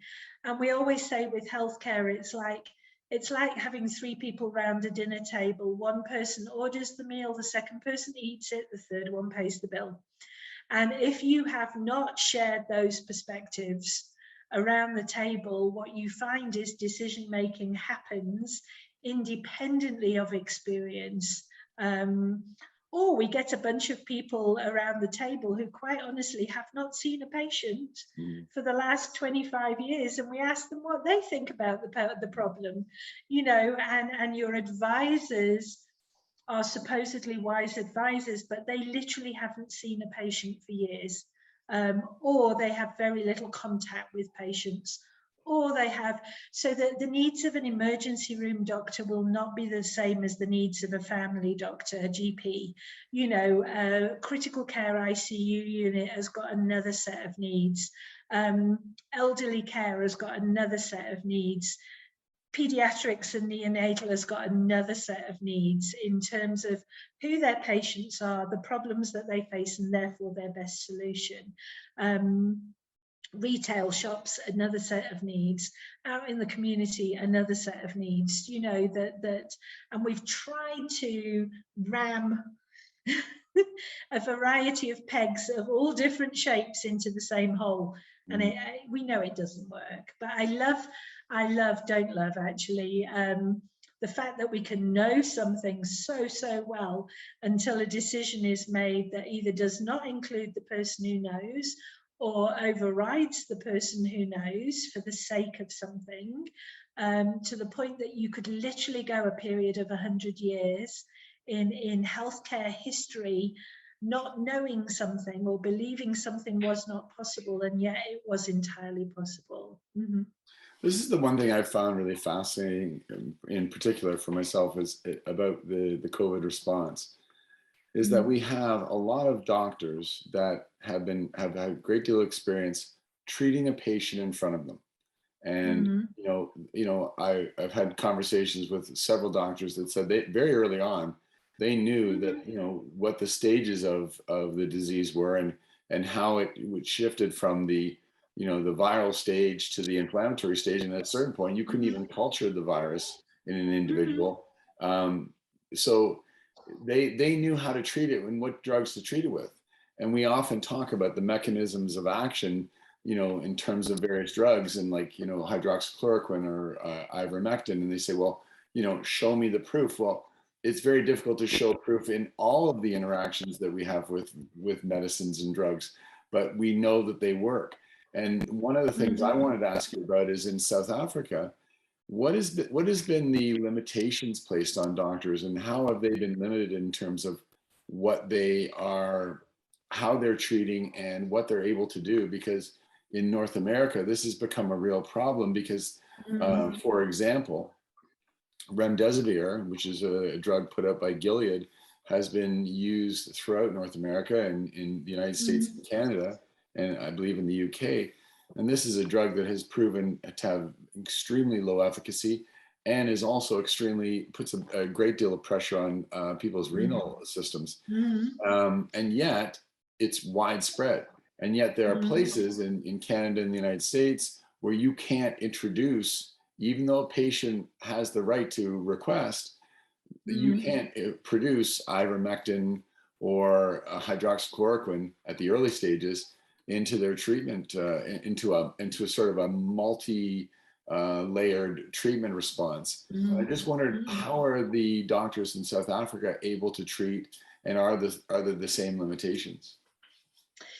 There have been the same limitations, despite the fact that our doctors are very on the ball here, typically speaking, in terms of it is that make a plan attitude. And I think a lot of that is driven from not having access to a lot of things we could have really done with, if that makes sense. And we've been that way for many years. And so ultimately we will make a plan under any circumstance, and then take a look at the notion of what is family medicine. And you're back again to this idea of your doctor that you referenced, treating the whole family and not just one family member. That is what family medicine is all about, and being a GP. And the difficulty that you've got is that it doesn't matter which speciality you look at, whether it is your GPs, that are absolutely awesome. There are also GPs who are not so awesome. There's emergency medicine doctors who are fabulous, and then those again who aren't, to critical care, to infectious diseases. So you've got a lot of variability over all of the fields to start off with. You've got doctors who go into the profession because they genuinely care about their patients. You've got others who don't. They go into it for other reasons. Same in nursing, Bruce.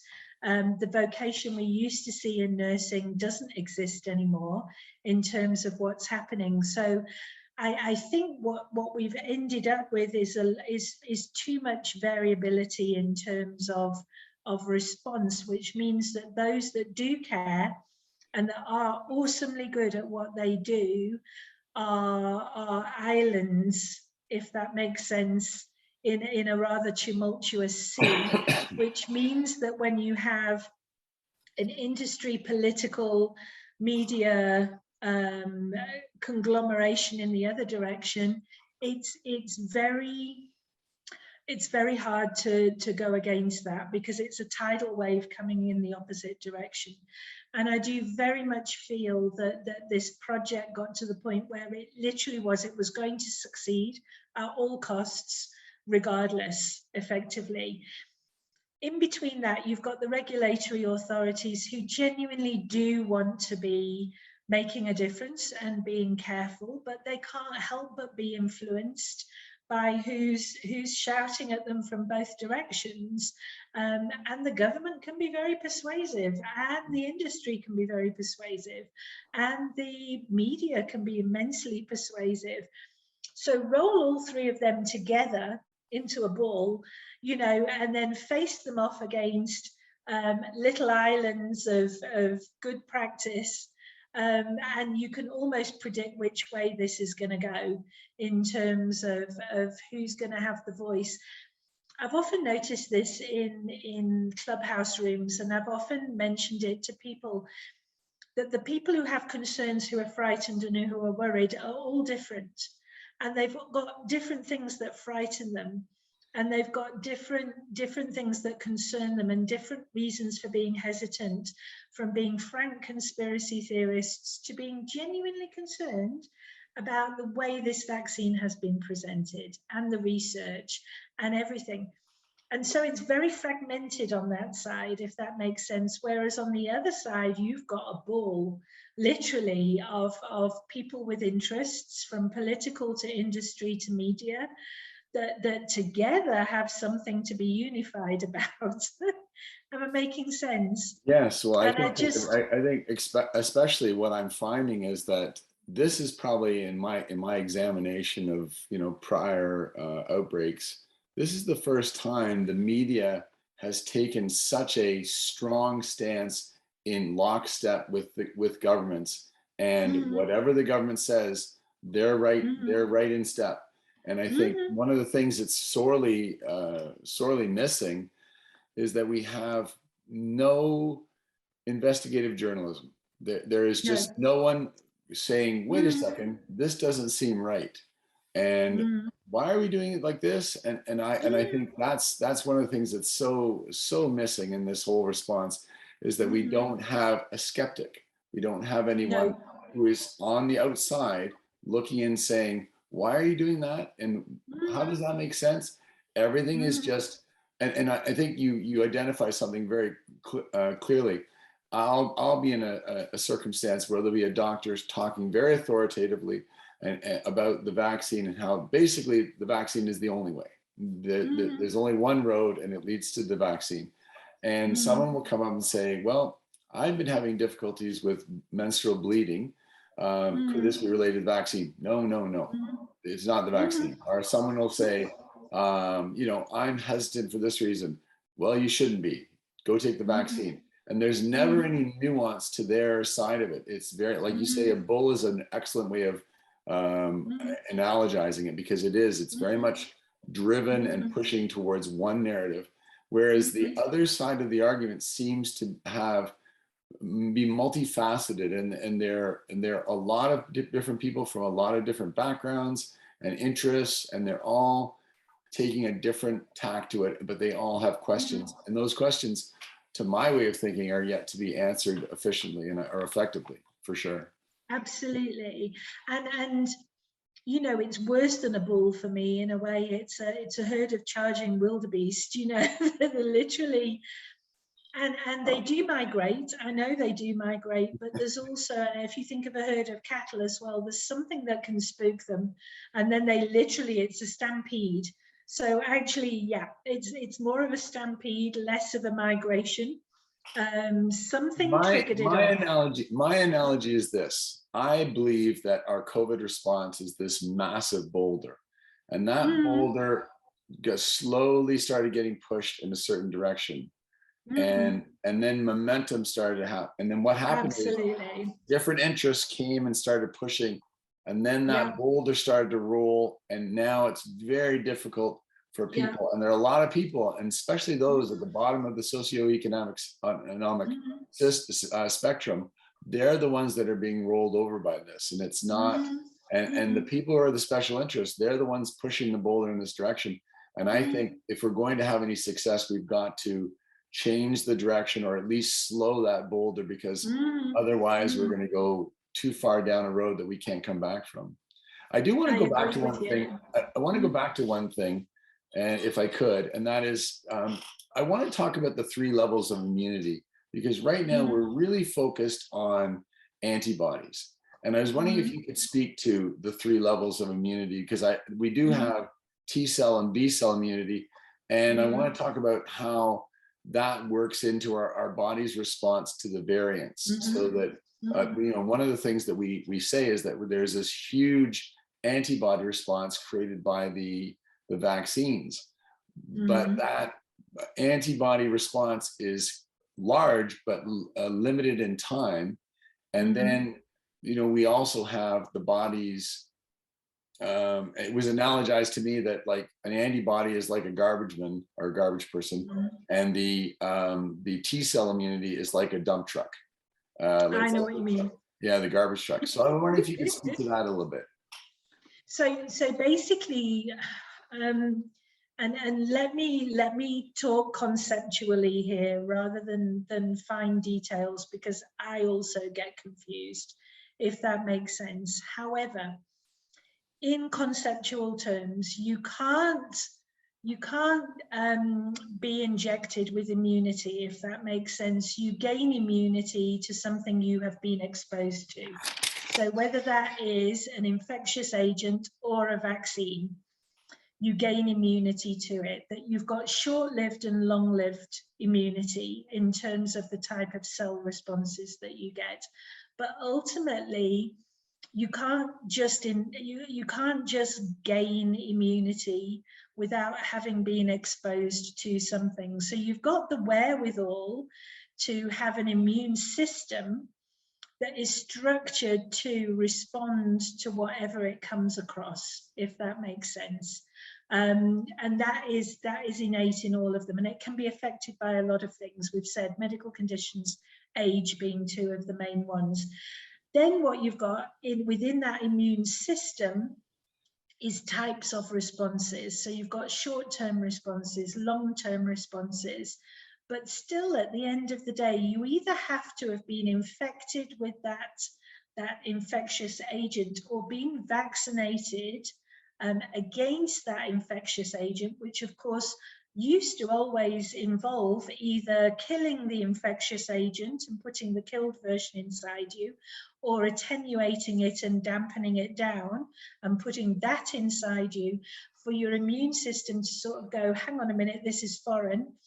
I don't like it, and mounting an immune response to it that would be short term in the short term and longer term again in case it comes back.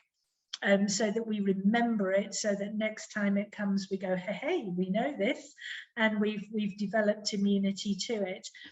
So we know all of this. We do know all of this, and this is, I think, where my frustration really kicks in terms of this wasn't a dog bite. It wasn't scratching yourself on a rusty nail.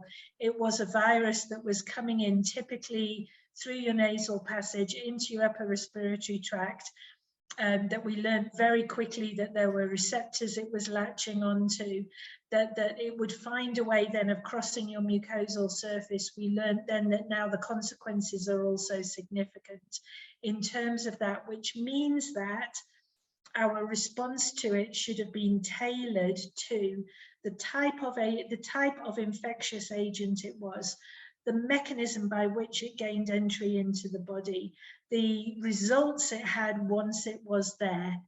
in terms of causing problems all over your body, rather than being like SARS-1 was, very located in the lungs, in terms of those consequences, and that our response to it should have been willing to step back and say, hang on a minute, maybe we got it wrong and we're going to try another pathway. So what I do know is that after 18 months, nearly 2 years of using my little bacterial friends, I popped myself into the pharmacy clinic that's down the road from where I stay in Cape Town. And me and the resident nurse have got a little project called Find the Antibody. And so I pop in monthly for an antibody test, and every month she looks at me, she goes, no virus, no antibodies. No virus, no antibodies. And then she looks at me, she goes, 2 options. You've either never come in contact with this virus, which is actually quite unlikely, or number 2, your little bacterial friends are so good, that they've literally blocked everything. But equally, you've also got no antibodies either. So number 1, I've not been vaccinated, which means my body has not developed any antibodies to the vaccine. And number 2, I either have not been in contact with a single virus, you know, or maybe 1 and 1 was not enough. All my little bacterial friends have been so awesome, and their biosurfactant has been so effective that it's literally been a padlocked front door that literally has not allowed anything to get through. But every month I go and sit with the nurse, and I actually lost my sense of smell relatively recently for about 2 or 3 weeks, nothing else. So I've now got to go and have my antibody test again, and I'm going to be interested to see if actually I did actually pick up the virus, and that was what gave me I Googled, of course, loss of smell, for which, of course, there are 101 reasons, not least a brain tumor or a head trauma and whatever, as well as sinusitis, a viral infection. And I was sitting there thinking, okay, I've reached 50 years on the planet, never had a loss of smell ever in my life before, and yet I've had numerous viral infections. And we were very much in the sinusitis phase in Gauteng. But it was a miserable experience. Absolutely, I've never been so miserable in my life because I couldn't smell anything. I never got any cues for meal times. And then, of course, I read the impact of no sense of smell, which, of course, is you're more likely to die of food poisoning because you can't smell the milk when you open the bottle anymore. Right, yeah. And if the building's burning down, you're not going to smell that either. So you're either going to be fried to a crisp or killed by some deadly gastro. You know, that's actually gonna... That's not a great choice. It's not. It isn't. Interestingly enough, the practicalities of your immune response, you know, are affected by so many things that I'm sitting there thinking, okay, I can't now wait for my next antibody test. And the nurse is going to look at me and she does my finger prick test. And then we sit there and we watch it migrating across the test strip and whatever, for her to actually tell me yay or nay each couple of months. But I hope that makes sense. You know, you can't develop, you've got an immune system that is structured to deal with all of this. It is affected by 101 different things, that when you catch either a bacterium or a virus, it takes numbers usually to cause problems, that there is a massive difference between contamination and infection. You know, you've got to get through a build-up of those numbers, that what you're contaminated with might not cause an infection, that equally it may. The infection happens at all sorts of different levels, and that your whole system is structured to fight against these things. It's got a variety of cellular responses that it goes through that again are affected by 101 different things, that you've got the option of short-term immunity, longer-term memory immunity, immunity in your systemic system, immunity on your mucosal surfaces, It's so intricate and it's so individual. But there are some concepts that simply do not change. You know, that at the end of the day, don't bugger a perfectly good system, make the most of it. And if you are going to assist it, you assist the right part of it for the problem that you've got to hand. And I'm back to the mucosal surfaces again. We knew this was a mucosally entering virus. And so all the sense in the world would have said you wanted a mucosal vaccine. Two things that you've mentioned. Why did nobody say anything? The Israeli equivalent of sort of like MI5, MI6, and even the Israeli government. I don't know if you've ever watched World War Z with Brad Pitt in it, and when he's sitting in the truck with the guy from Israel. And he says, how did you guys get ahead of this? And he said, we've got something called the 12th man rule, which means that if 11 men in a group of 12 say, this is the way we're going, it's the responsibility of the 12th man to actually say, hang on a minute, could it actually be completely the opposite? Apparently the British have got the same rule. It's the 10th man rule. So they don't let it get to 11. They stop at 9, and then it's the 10th one that goes, hang on a minute. We didn't do that. And yeah, coupled with everything, we're back to vitamin C again. We didn't use our donkey's years of experience we've almost forgotten for 2 years what we knew. Well, this is one of the things that I find like astonishing. Like I live in Canada, I live in Ontario, and the science table of Ontario actually recommended that people not take vitamin D unless they're part of the study. They're not taking vitamin D, and you know, to me, when all indications are that the people that are suffering through the worst of COVID all have one, you know, similar things in common. One of them being low vitamin D counts. To me, it seems obvious that you would try to improve that. And I think one of the things that's you talked about one thing about government response, and there is that political aspect to all of this that has been extremely alarming, confusing, and inconsistent throughout.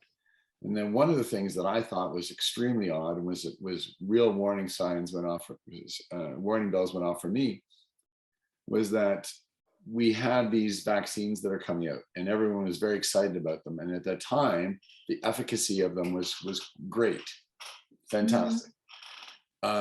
What I didn't understand was, why were we not prioritizing based on who had already had and recovered from COVID, who gets the vaccine? Because I would think that if you had natural immunity, and they weren't clear on what it is, how deep it was and how broad and robust, but we should take an indication from SARS-CoV-1, in which I think it's like 18 years later and we still don't have any reinfections or no, you know, to speak of, that the natural immunity was going to be something that we should consider, and yet there was no consideration for that.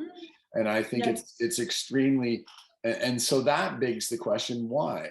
And to me, I began to think, and my theory is that they knew that was the case. They knew that they had all these people with immunity. They discounted the number, and they only have counted the people that have positive PCR tests. They don't take into account people who might have got it asymptomatically, who've got it and recovered, even though they were never symptomatic themselves. And so you have this layer of your society that is recovered. And if you have everyone take a vaccine, they actually skew the results. So they actually pad the results to make the vaccine, I should say, look more efficacious than it actually is, because you've got this underlying solid immunity created by the T and B cell immunity that bolsters and reinforces the vaccine. And I think what we're seeing now is that the vaccine, the people who did not have that natural immunity and who have only been vaccinated, they're the ones that are having these breakthrough cases because they don't have anything undergirding their vaccine response. So It was just an interesting point. I wanted It's just to, interesting. I'll just add that the same nurse who does my finger prick test has also been testing all the nurses and doctors in the area who have been vaccinated, and you'll be amazed how many of them don't have antibodies. Mm. So it's actually, it's broader than that. Do you know what I mean? That actually they're not getting an antibody response after vaccination. And so this, whether which is the it's, only response is, it's not giving B cell or yeah, T cell immunity, it's only giving the no, antibody. Yeah. yeah. And she's not seeing antibodies in a lot of her vaccinated healthcare professional colleagues. Now, admittedly, virtually all of the healthcare professionals initially were in the J&J study. And I'm not sure whether it was randomized 1-to-1. So 50% placebo, 50% vaccine, basically, which means that, but subsequent to a certain period of time, the randomization was broken and all the placebo vaccinated healthcare professionals were revaccinated with the actual vaccine. Yes. And this, in a sense, you're destroying a control group. You're actually, yeah.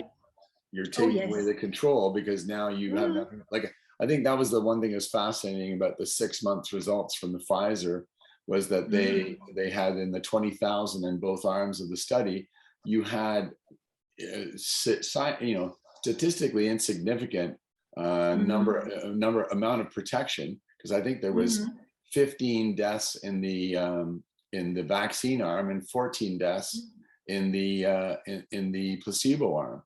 And so really, the amount of coverage, the absolute risk reduction is virtually insignificant. And I think that that's something that we, in the aftermath of this, and when we do some sort of a reflection on the whole process, and obviously there will have to be, as we come out of this, there'll have to be some reflection going on. I would hope that we'll look at the absolute versus the relative risk reduction, because I think, especially when it comes to children, and the concerns that there exist about the vaccines and the possible damage they can cause in terms of myocarditis and other issues, menstrual bleeding for the girls, that we really should be examining what kind of benefit we're getting from these vaccines relative to the risks involved, because now we're into uncharted territory. I don't know what is the adverse reaction recording system like in South Africa compared to like theirs in the United States, or the yellow card in the UK? So we've got SAVERS, but it's an online system that was set up by the people for the people. So our VAERS system, SAVERS, was actually set up not by the regulatory authority, whereas I believe yours goes through the regulatory authority. There is an adverse event reporting system for any vaccine side effects. And for example, one of our team had a serious allergic response to her vaccine, her first Pfizer job, and we're a group of 12 people. And for serious adverse events, you wouldn't expect it to hit a group of 12 people, if that makes sense, because according to everyone, they're so rare that they hardly affect anyone. So we shouldn't have seen anything in the group of 12. And what we've seen is one COVID infection in the group of 12 and one serious adverse event related to the vaccine in a group of 12. So at the moment, I've got a serious adverse reaction rate that matches my infection rate, if that makes sense, over the same number of people. So I'm sitting at 50-50 here in terms of infection and serious adverse event. The infection was mild to moderate. The adverse event was serious. And it was one of our nursing team members She was jabbed in a community clinic. Well, she thought she was going to the community clinic in the local area. She ended up in the village hall, and of course, full of nurses, but not full of anything that would be useful if there was a serious adverse event. And after about 2-3 minutes, her throat swelled, her tongue swelled, she couldn't breathe, totally into a panic, basically, in terms of that. And some wonderful gentleman literally swept her up in one arm, threw her in the car and drove her to the clinic down the road. Wow. In terms of dealing with it, and it's been reported as a serious allergic reaction. They popped her on IV when she got into the clinic, which was absolutely great, but they weren't set up for anything serious to happen at the village hall. And thankfully it was only a half kilometre down the road. You know, he probably could have run it with her in time, and actually she's only small. But however, if that had not been a small woman, and if it had been a larger person, do you know what I mean? They would have had a lot of problems. They really would have, in terms of coping with it. So yes, the SAVERS is people for the people by the people. The adverse event reporting system, it has been reported, her event, but she's not had anybody come back to her and give her any advice, and she's chosen single-handedly not to have the second jab for Pfizer, basically, and doesn't want to stress herself anymore. So yeah, interesting. One of the things that I think is extraordinary is that we have no one really looking at these safety signals, and we've actually created such a pervasive notion of the vaccines as being safe and effective. You hear it, safe and effective, safe and effective. It's like a mantra. And so even people who are experiencing adverse reactions or death, they have no way of connecting it to the vaccine, because they've severed that off in their minds. The vaccine is safe and effective. So when my husband dies in his sleep of a massive heart attack, despite being in impeccable health, I don't even think that it could be related to the vaccine. It was just, that was his time. It doesn't matter that he was 60 years old and had no issues. And I think this is one of the things. And then I think also, if we were to look at the data and we realize that how many people in long-term care facilities are dying in that 2-week period where their immune system is depressed after getting the vaccine, I think there's going to be hell to pay for that. I mean, because I think that that's something that is, we've been criminally negligent in protecting people, and it's because we're not even looking. There's no one who's even looking at the signals, and I think that's criminal. That's horrible. And we're back again to your boulder, and then also this notion of too big to fail as well. That at the end of the day, whether it is a rolling boulder, it's a rolling snowball, or it's the notion of too big to fail, it's irresponsible. I mean, we had a bunch of doctors, and we had a bunch of doctors here in South Africa that before a single pregnant woman ever went into the research study were blithely here on Twitter recommending every pregnant woman go and get vaccinated. Do you know what I mean? Yes. So despite not being part of the studies at all. Exactly, because they were excluded at first. Now, I'm not sure how quickly they were included in it in terms of that, but there was no way we had enough data on pregnant women that could possibly have justified key doctors in a social media setting from going, no, protect your baby, go and get vaccinated, and I'm sitting there thinking, hang on a minute. Well, and also, I mean, just the fact that we have this situation where, a pregnancy is 9 months. If you have a 3-month study of an individual, you're not, who's pregnant, well, that covers maybe 1 trimester of the pregnancy. It's not covering the whole of it. And we don't know the ramifications on the children born or the women long term. And I think that's criminal. I wanted to just talk a little bit, if you could, and this is maybe less your professional opinion, but more your own individual opinion. I'm curious what you think about. Well, first of all, what are the mandates like in South Africa, and where is that at, and what are your thoughts about mandating the vaccination? Well, very interesting, because this is about to come up as an industry discussion topic at our upcoming end of year gathering. The notion of mandates and what should we be doing about it, particularly in terms of being in the health industry. So just to clarify, my university qualification is a physiology degree, BSc Honours.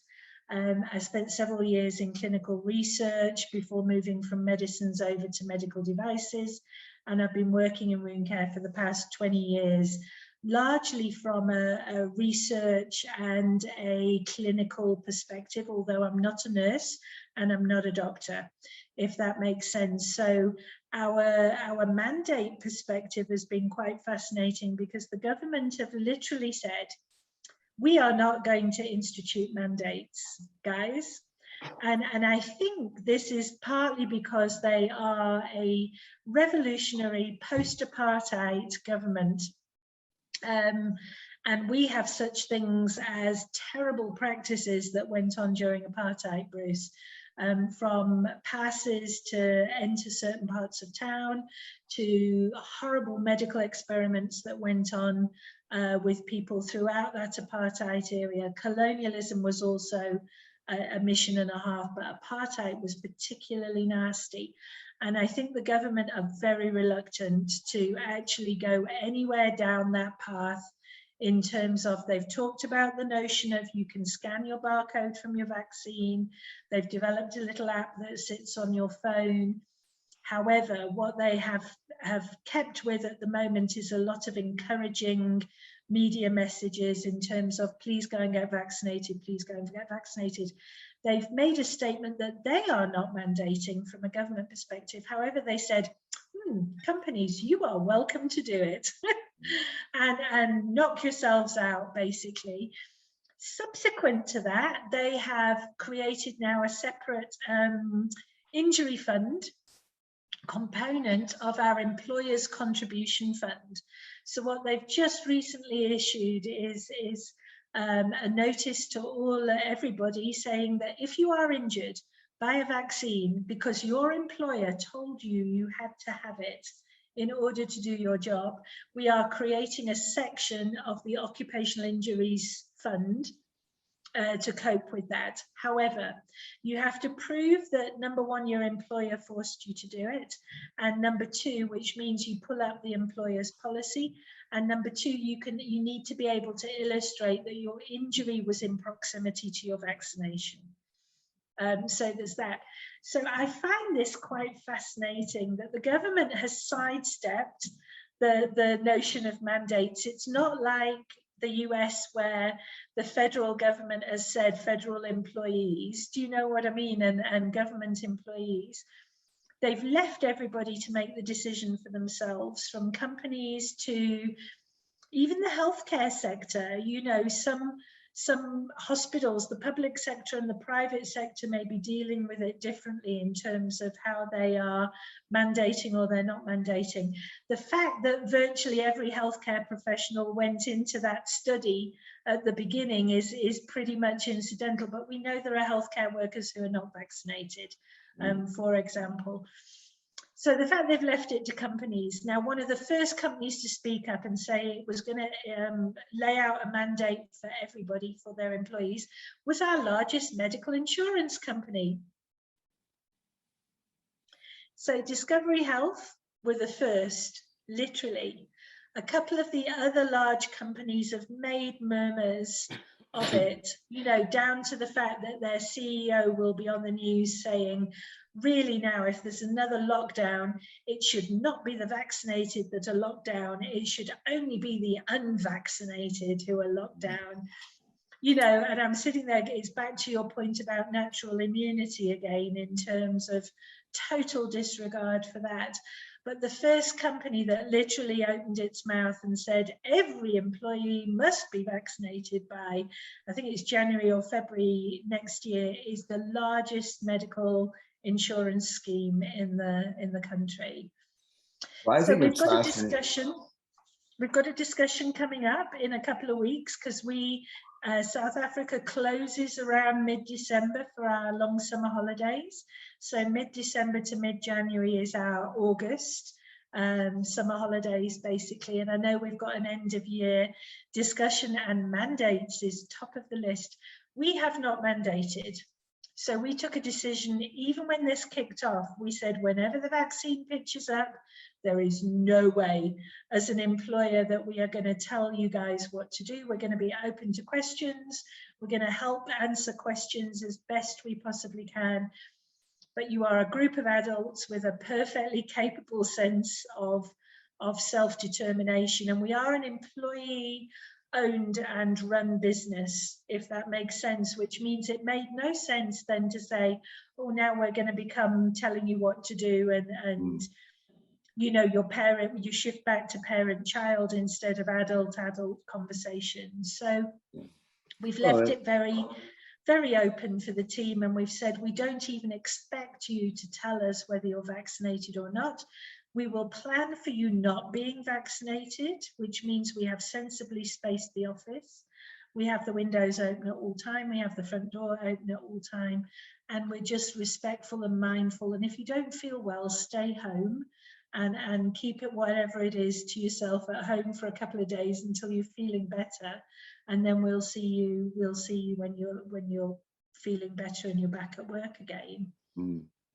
And we got used to doing that because of HIV, Bruce, because really, if we were going to do all of this mandating and everything, we should have done it already, really, as South Africa. So I think that's part of the element. I think the fact that we are a post-apartheid revolutionary government has also played a role in this as well, that the last thing it wants to do is kick off a national riot. Do you know what I mean? But it hasn't stopped them from putting together a very one-directional PR campaign that they've rolled as many doctors into and as much press into as they possibly can.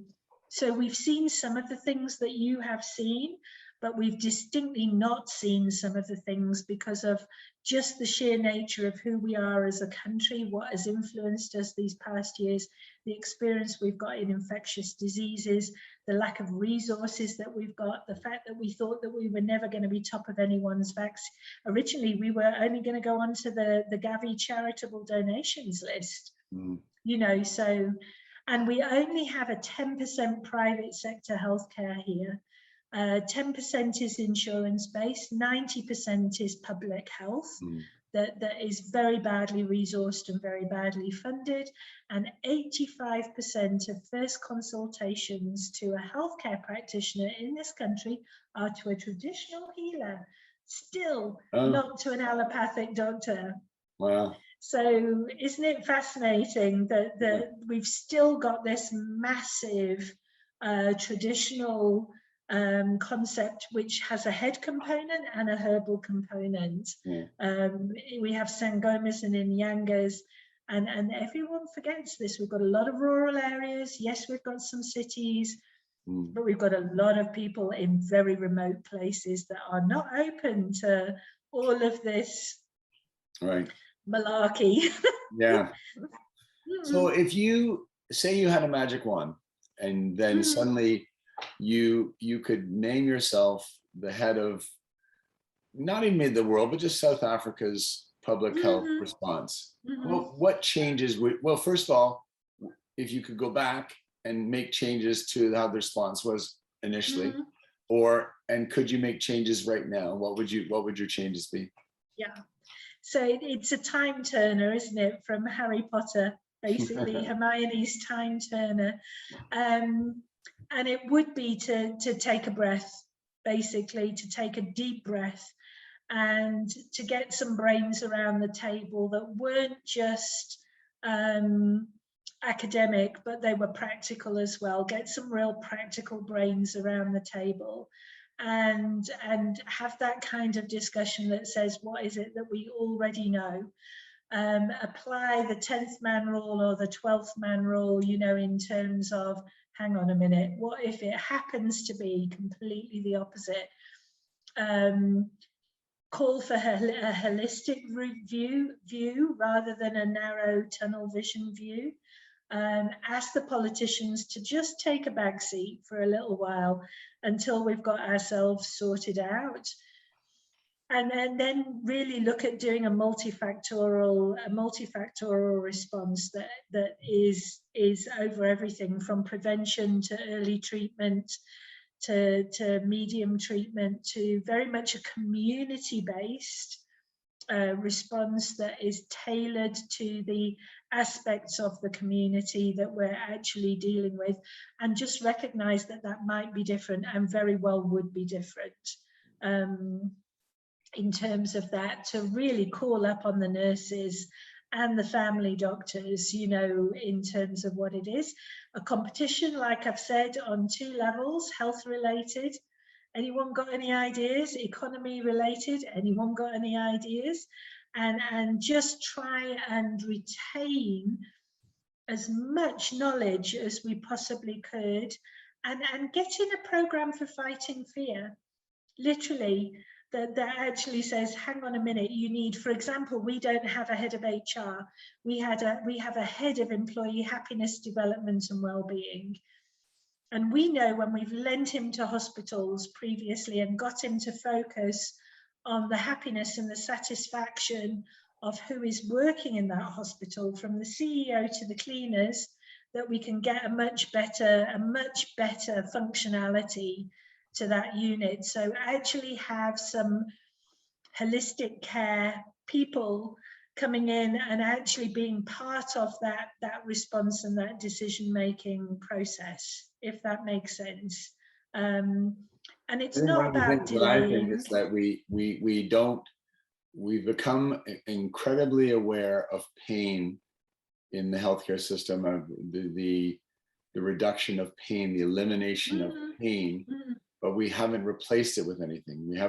We're not replacing with joy or with control or feel like, because sometimes you may be in pain, but you don't feel in control of your own health. And I think that's one of the things, I think that's why when we talk about the comorbidities, one of the highest comorbidities is anxiety and fear. And I think one of the reasons why COVID has been so damaging is that people do not feel in control, and they feel like once they have COVID, that is a death sentence. And I think that if we could get away from that idea that and this is where I think early treatment comes into play, that if people feel like, I'm going to do something, I've got COVID, I'm in day 2, if I take a battery of early treatment medications and, you know, hit it with nutraceuticals such as vitamin D and vitamin C, you know, K2, zinc, what we're going to do is we're going to feel like we're doing something, and now we start to feel more in control, and now we feel better about our chances of surviving. And I think that's vital. I think it's an essential thing. We've got several sayings in South Africa. One is that it takes a village. The other one is Batapele, which is people first. The other one is Umuntu Ngubuntu Ngabantu, which is Ubuntu effectively, which is I am because you are. And we know these things. We know them inside out. And, you know, the other thing we have failed at, again, post-apartheid, we had something called the Truth and Reconciliation Commission, when everyone emotionally vomited over each other, and yet there was no trauma counselling afterwards. And we now know that trauma is inheritable. We know that trauma is inheritable. We are a country on the planet that is the most wounded, physically and metaphorically, from the effects of what's happened to us. And yet we don't practice good wound care on ourselves. We know one of the worst things you can do in wound care is stick a plaster over a problem and hope it goes away.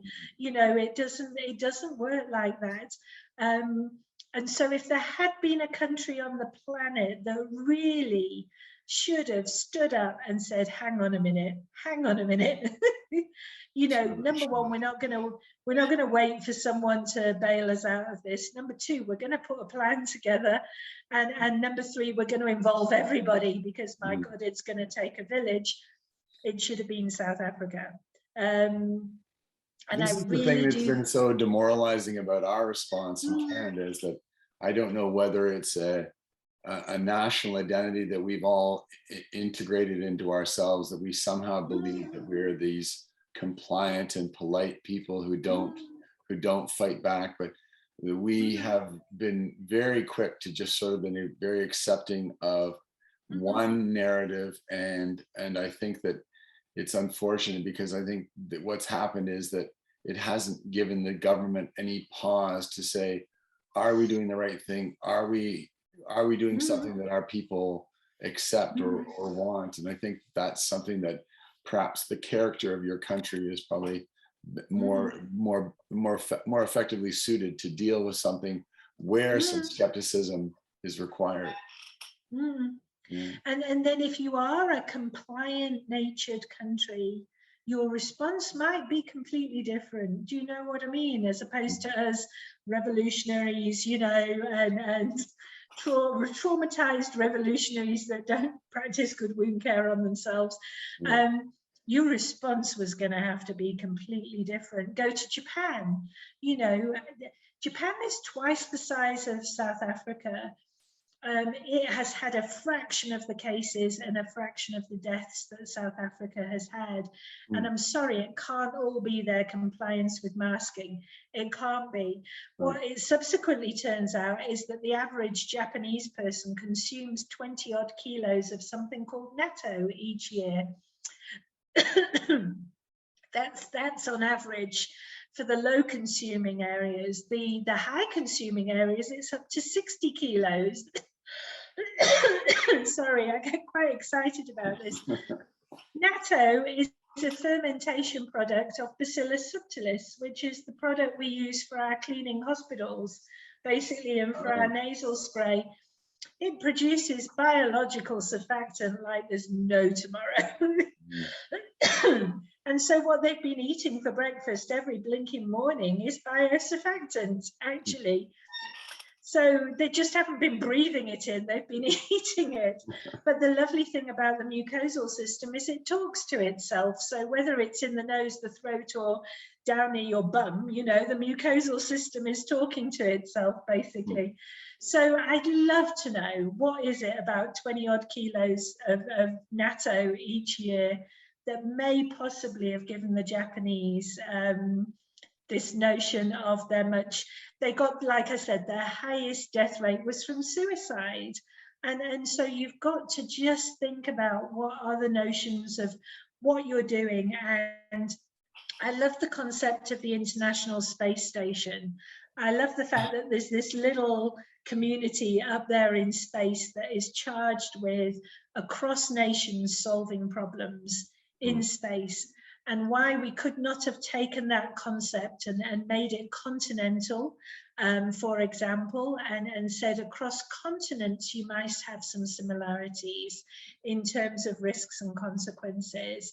And why don't we put a collaborative effort together that is tailored to the problems of that geographic area, and perhaps cluster of countries from South America to North America being completely different, to Europe being different, to, you know, North America even versus South America, sorry, North Africa versus even South Africa, the southern part of Africa and the northern part of Africa, that we could, Australasia down there. So what are the circumstances, and how can we put together a tailored approach for areas across the globe that share the same circumstances and the same challenges and the same everything? That it became myopic, short-sighted, tunnel-visioned, too big to fail, a rolling boulder, a stampede of whatevers. I just think it's a terrible pity, because I am convinced we lost doctors and nurses in South Africa entirely unnecessarily. And they were friends, Bruce. Do you know what I mean? That these were friends of ours. The medical profession in South Africa is much smaller than it should be, which means everyone knows everyone, you know, literally. We're under-resourced, we're understaffed, and you can't afford to lose a single person. You actually can't. So how our response was not tailored around that.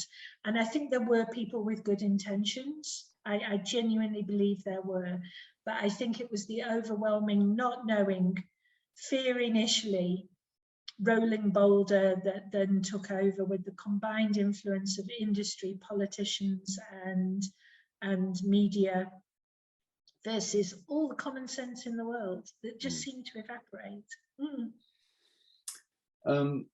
So any final thoughts, anything that you haven't said, or are there questions that we haven't asked, or is there anything you'd want to, you know, in summary, just wrap up, and how things you'd want to say?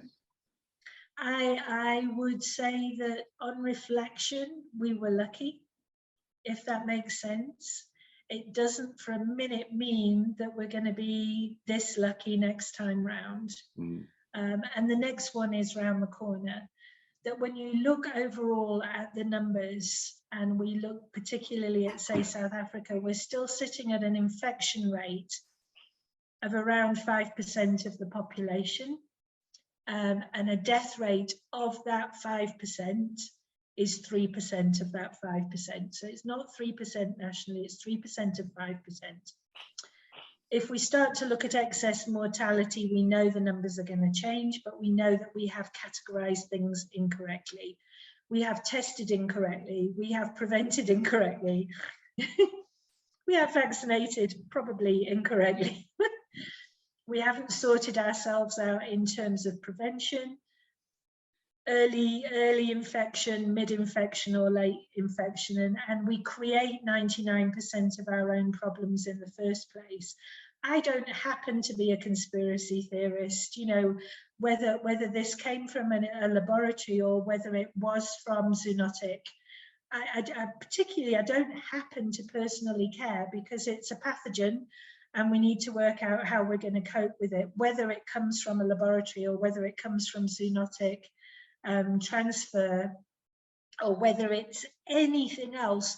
We need a much better mechanism, and I do hope that what I'm optimistic we could do is do a reflection exercise on all of this that actually says, what have we learned? And part of me is optimistic, the other part of me is not optimistic, because we didn't do it after apartheid either, if that makes sense. We did the TRC, but we didn't go and trauma counsel. So I want to be eternally optimistic and say we've got the opportunity to learn, even if it's harsh lessons from all of this. The learning process should start sooner rather than later. Don't leave it any longer, because you know you can learn things now for what's coming around the corner, which could be another variant. Could be another variant of SARS-CoV-2. It could be something completely different. And charge whoever does those reflections with, oh my God, what have we learned, and what could we do better next time, and how will we do it better, and pull something positive out of this pretty catastrophic, actually. Yeah, I think we've been lucky, Bruce. Yeah, I think in some ways you're right. Like, if had it been the 15% fatality of SARS-CoV-1, or if it had been the 50% of Ebola, you know, it would be much worse. So I think it's interesting that you've taken that perspective, which is that there is a matter of good fortune. And I would just say, to add to what you've said already, that to me, what's critical is that, you know, in the postmortem, when we reflect back, that there are people who are acting in good faith, and not people who are just trying to cover up for their mistakes, because mistakes were made. And I think in the first 3 to 6 months, people are to be forgiven for reacting in a fearful manner. But now we've had some time, and I think cynically, a lot of people have done things to benefit themselves or benefit their interests or to cover themselves. And I hope that there'll be a reckoning for that at some point, because I really believe it's due. Yeah. Amanda, thank you so much for taking the time. I really appreciate You're it. welcome. You're All the welcome. best. I've really And maybe enjoyed this. Maybe we'll do this again after you get your I'd love to. antibody test, and we'll find out if you. Oh yes. Antibody tests. The conclusion. Thank you so much. I hope you enjoyed this episode. Please note that neither the host nor the guest have any undeclared conflicts of interest. Please visit novometricsinc.com for more information about the Canadian COVID collaboration.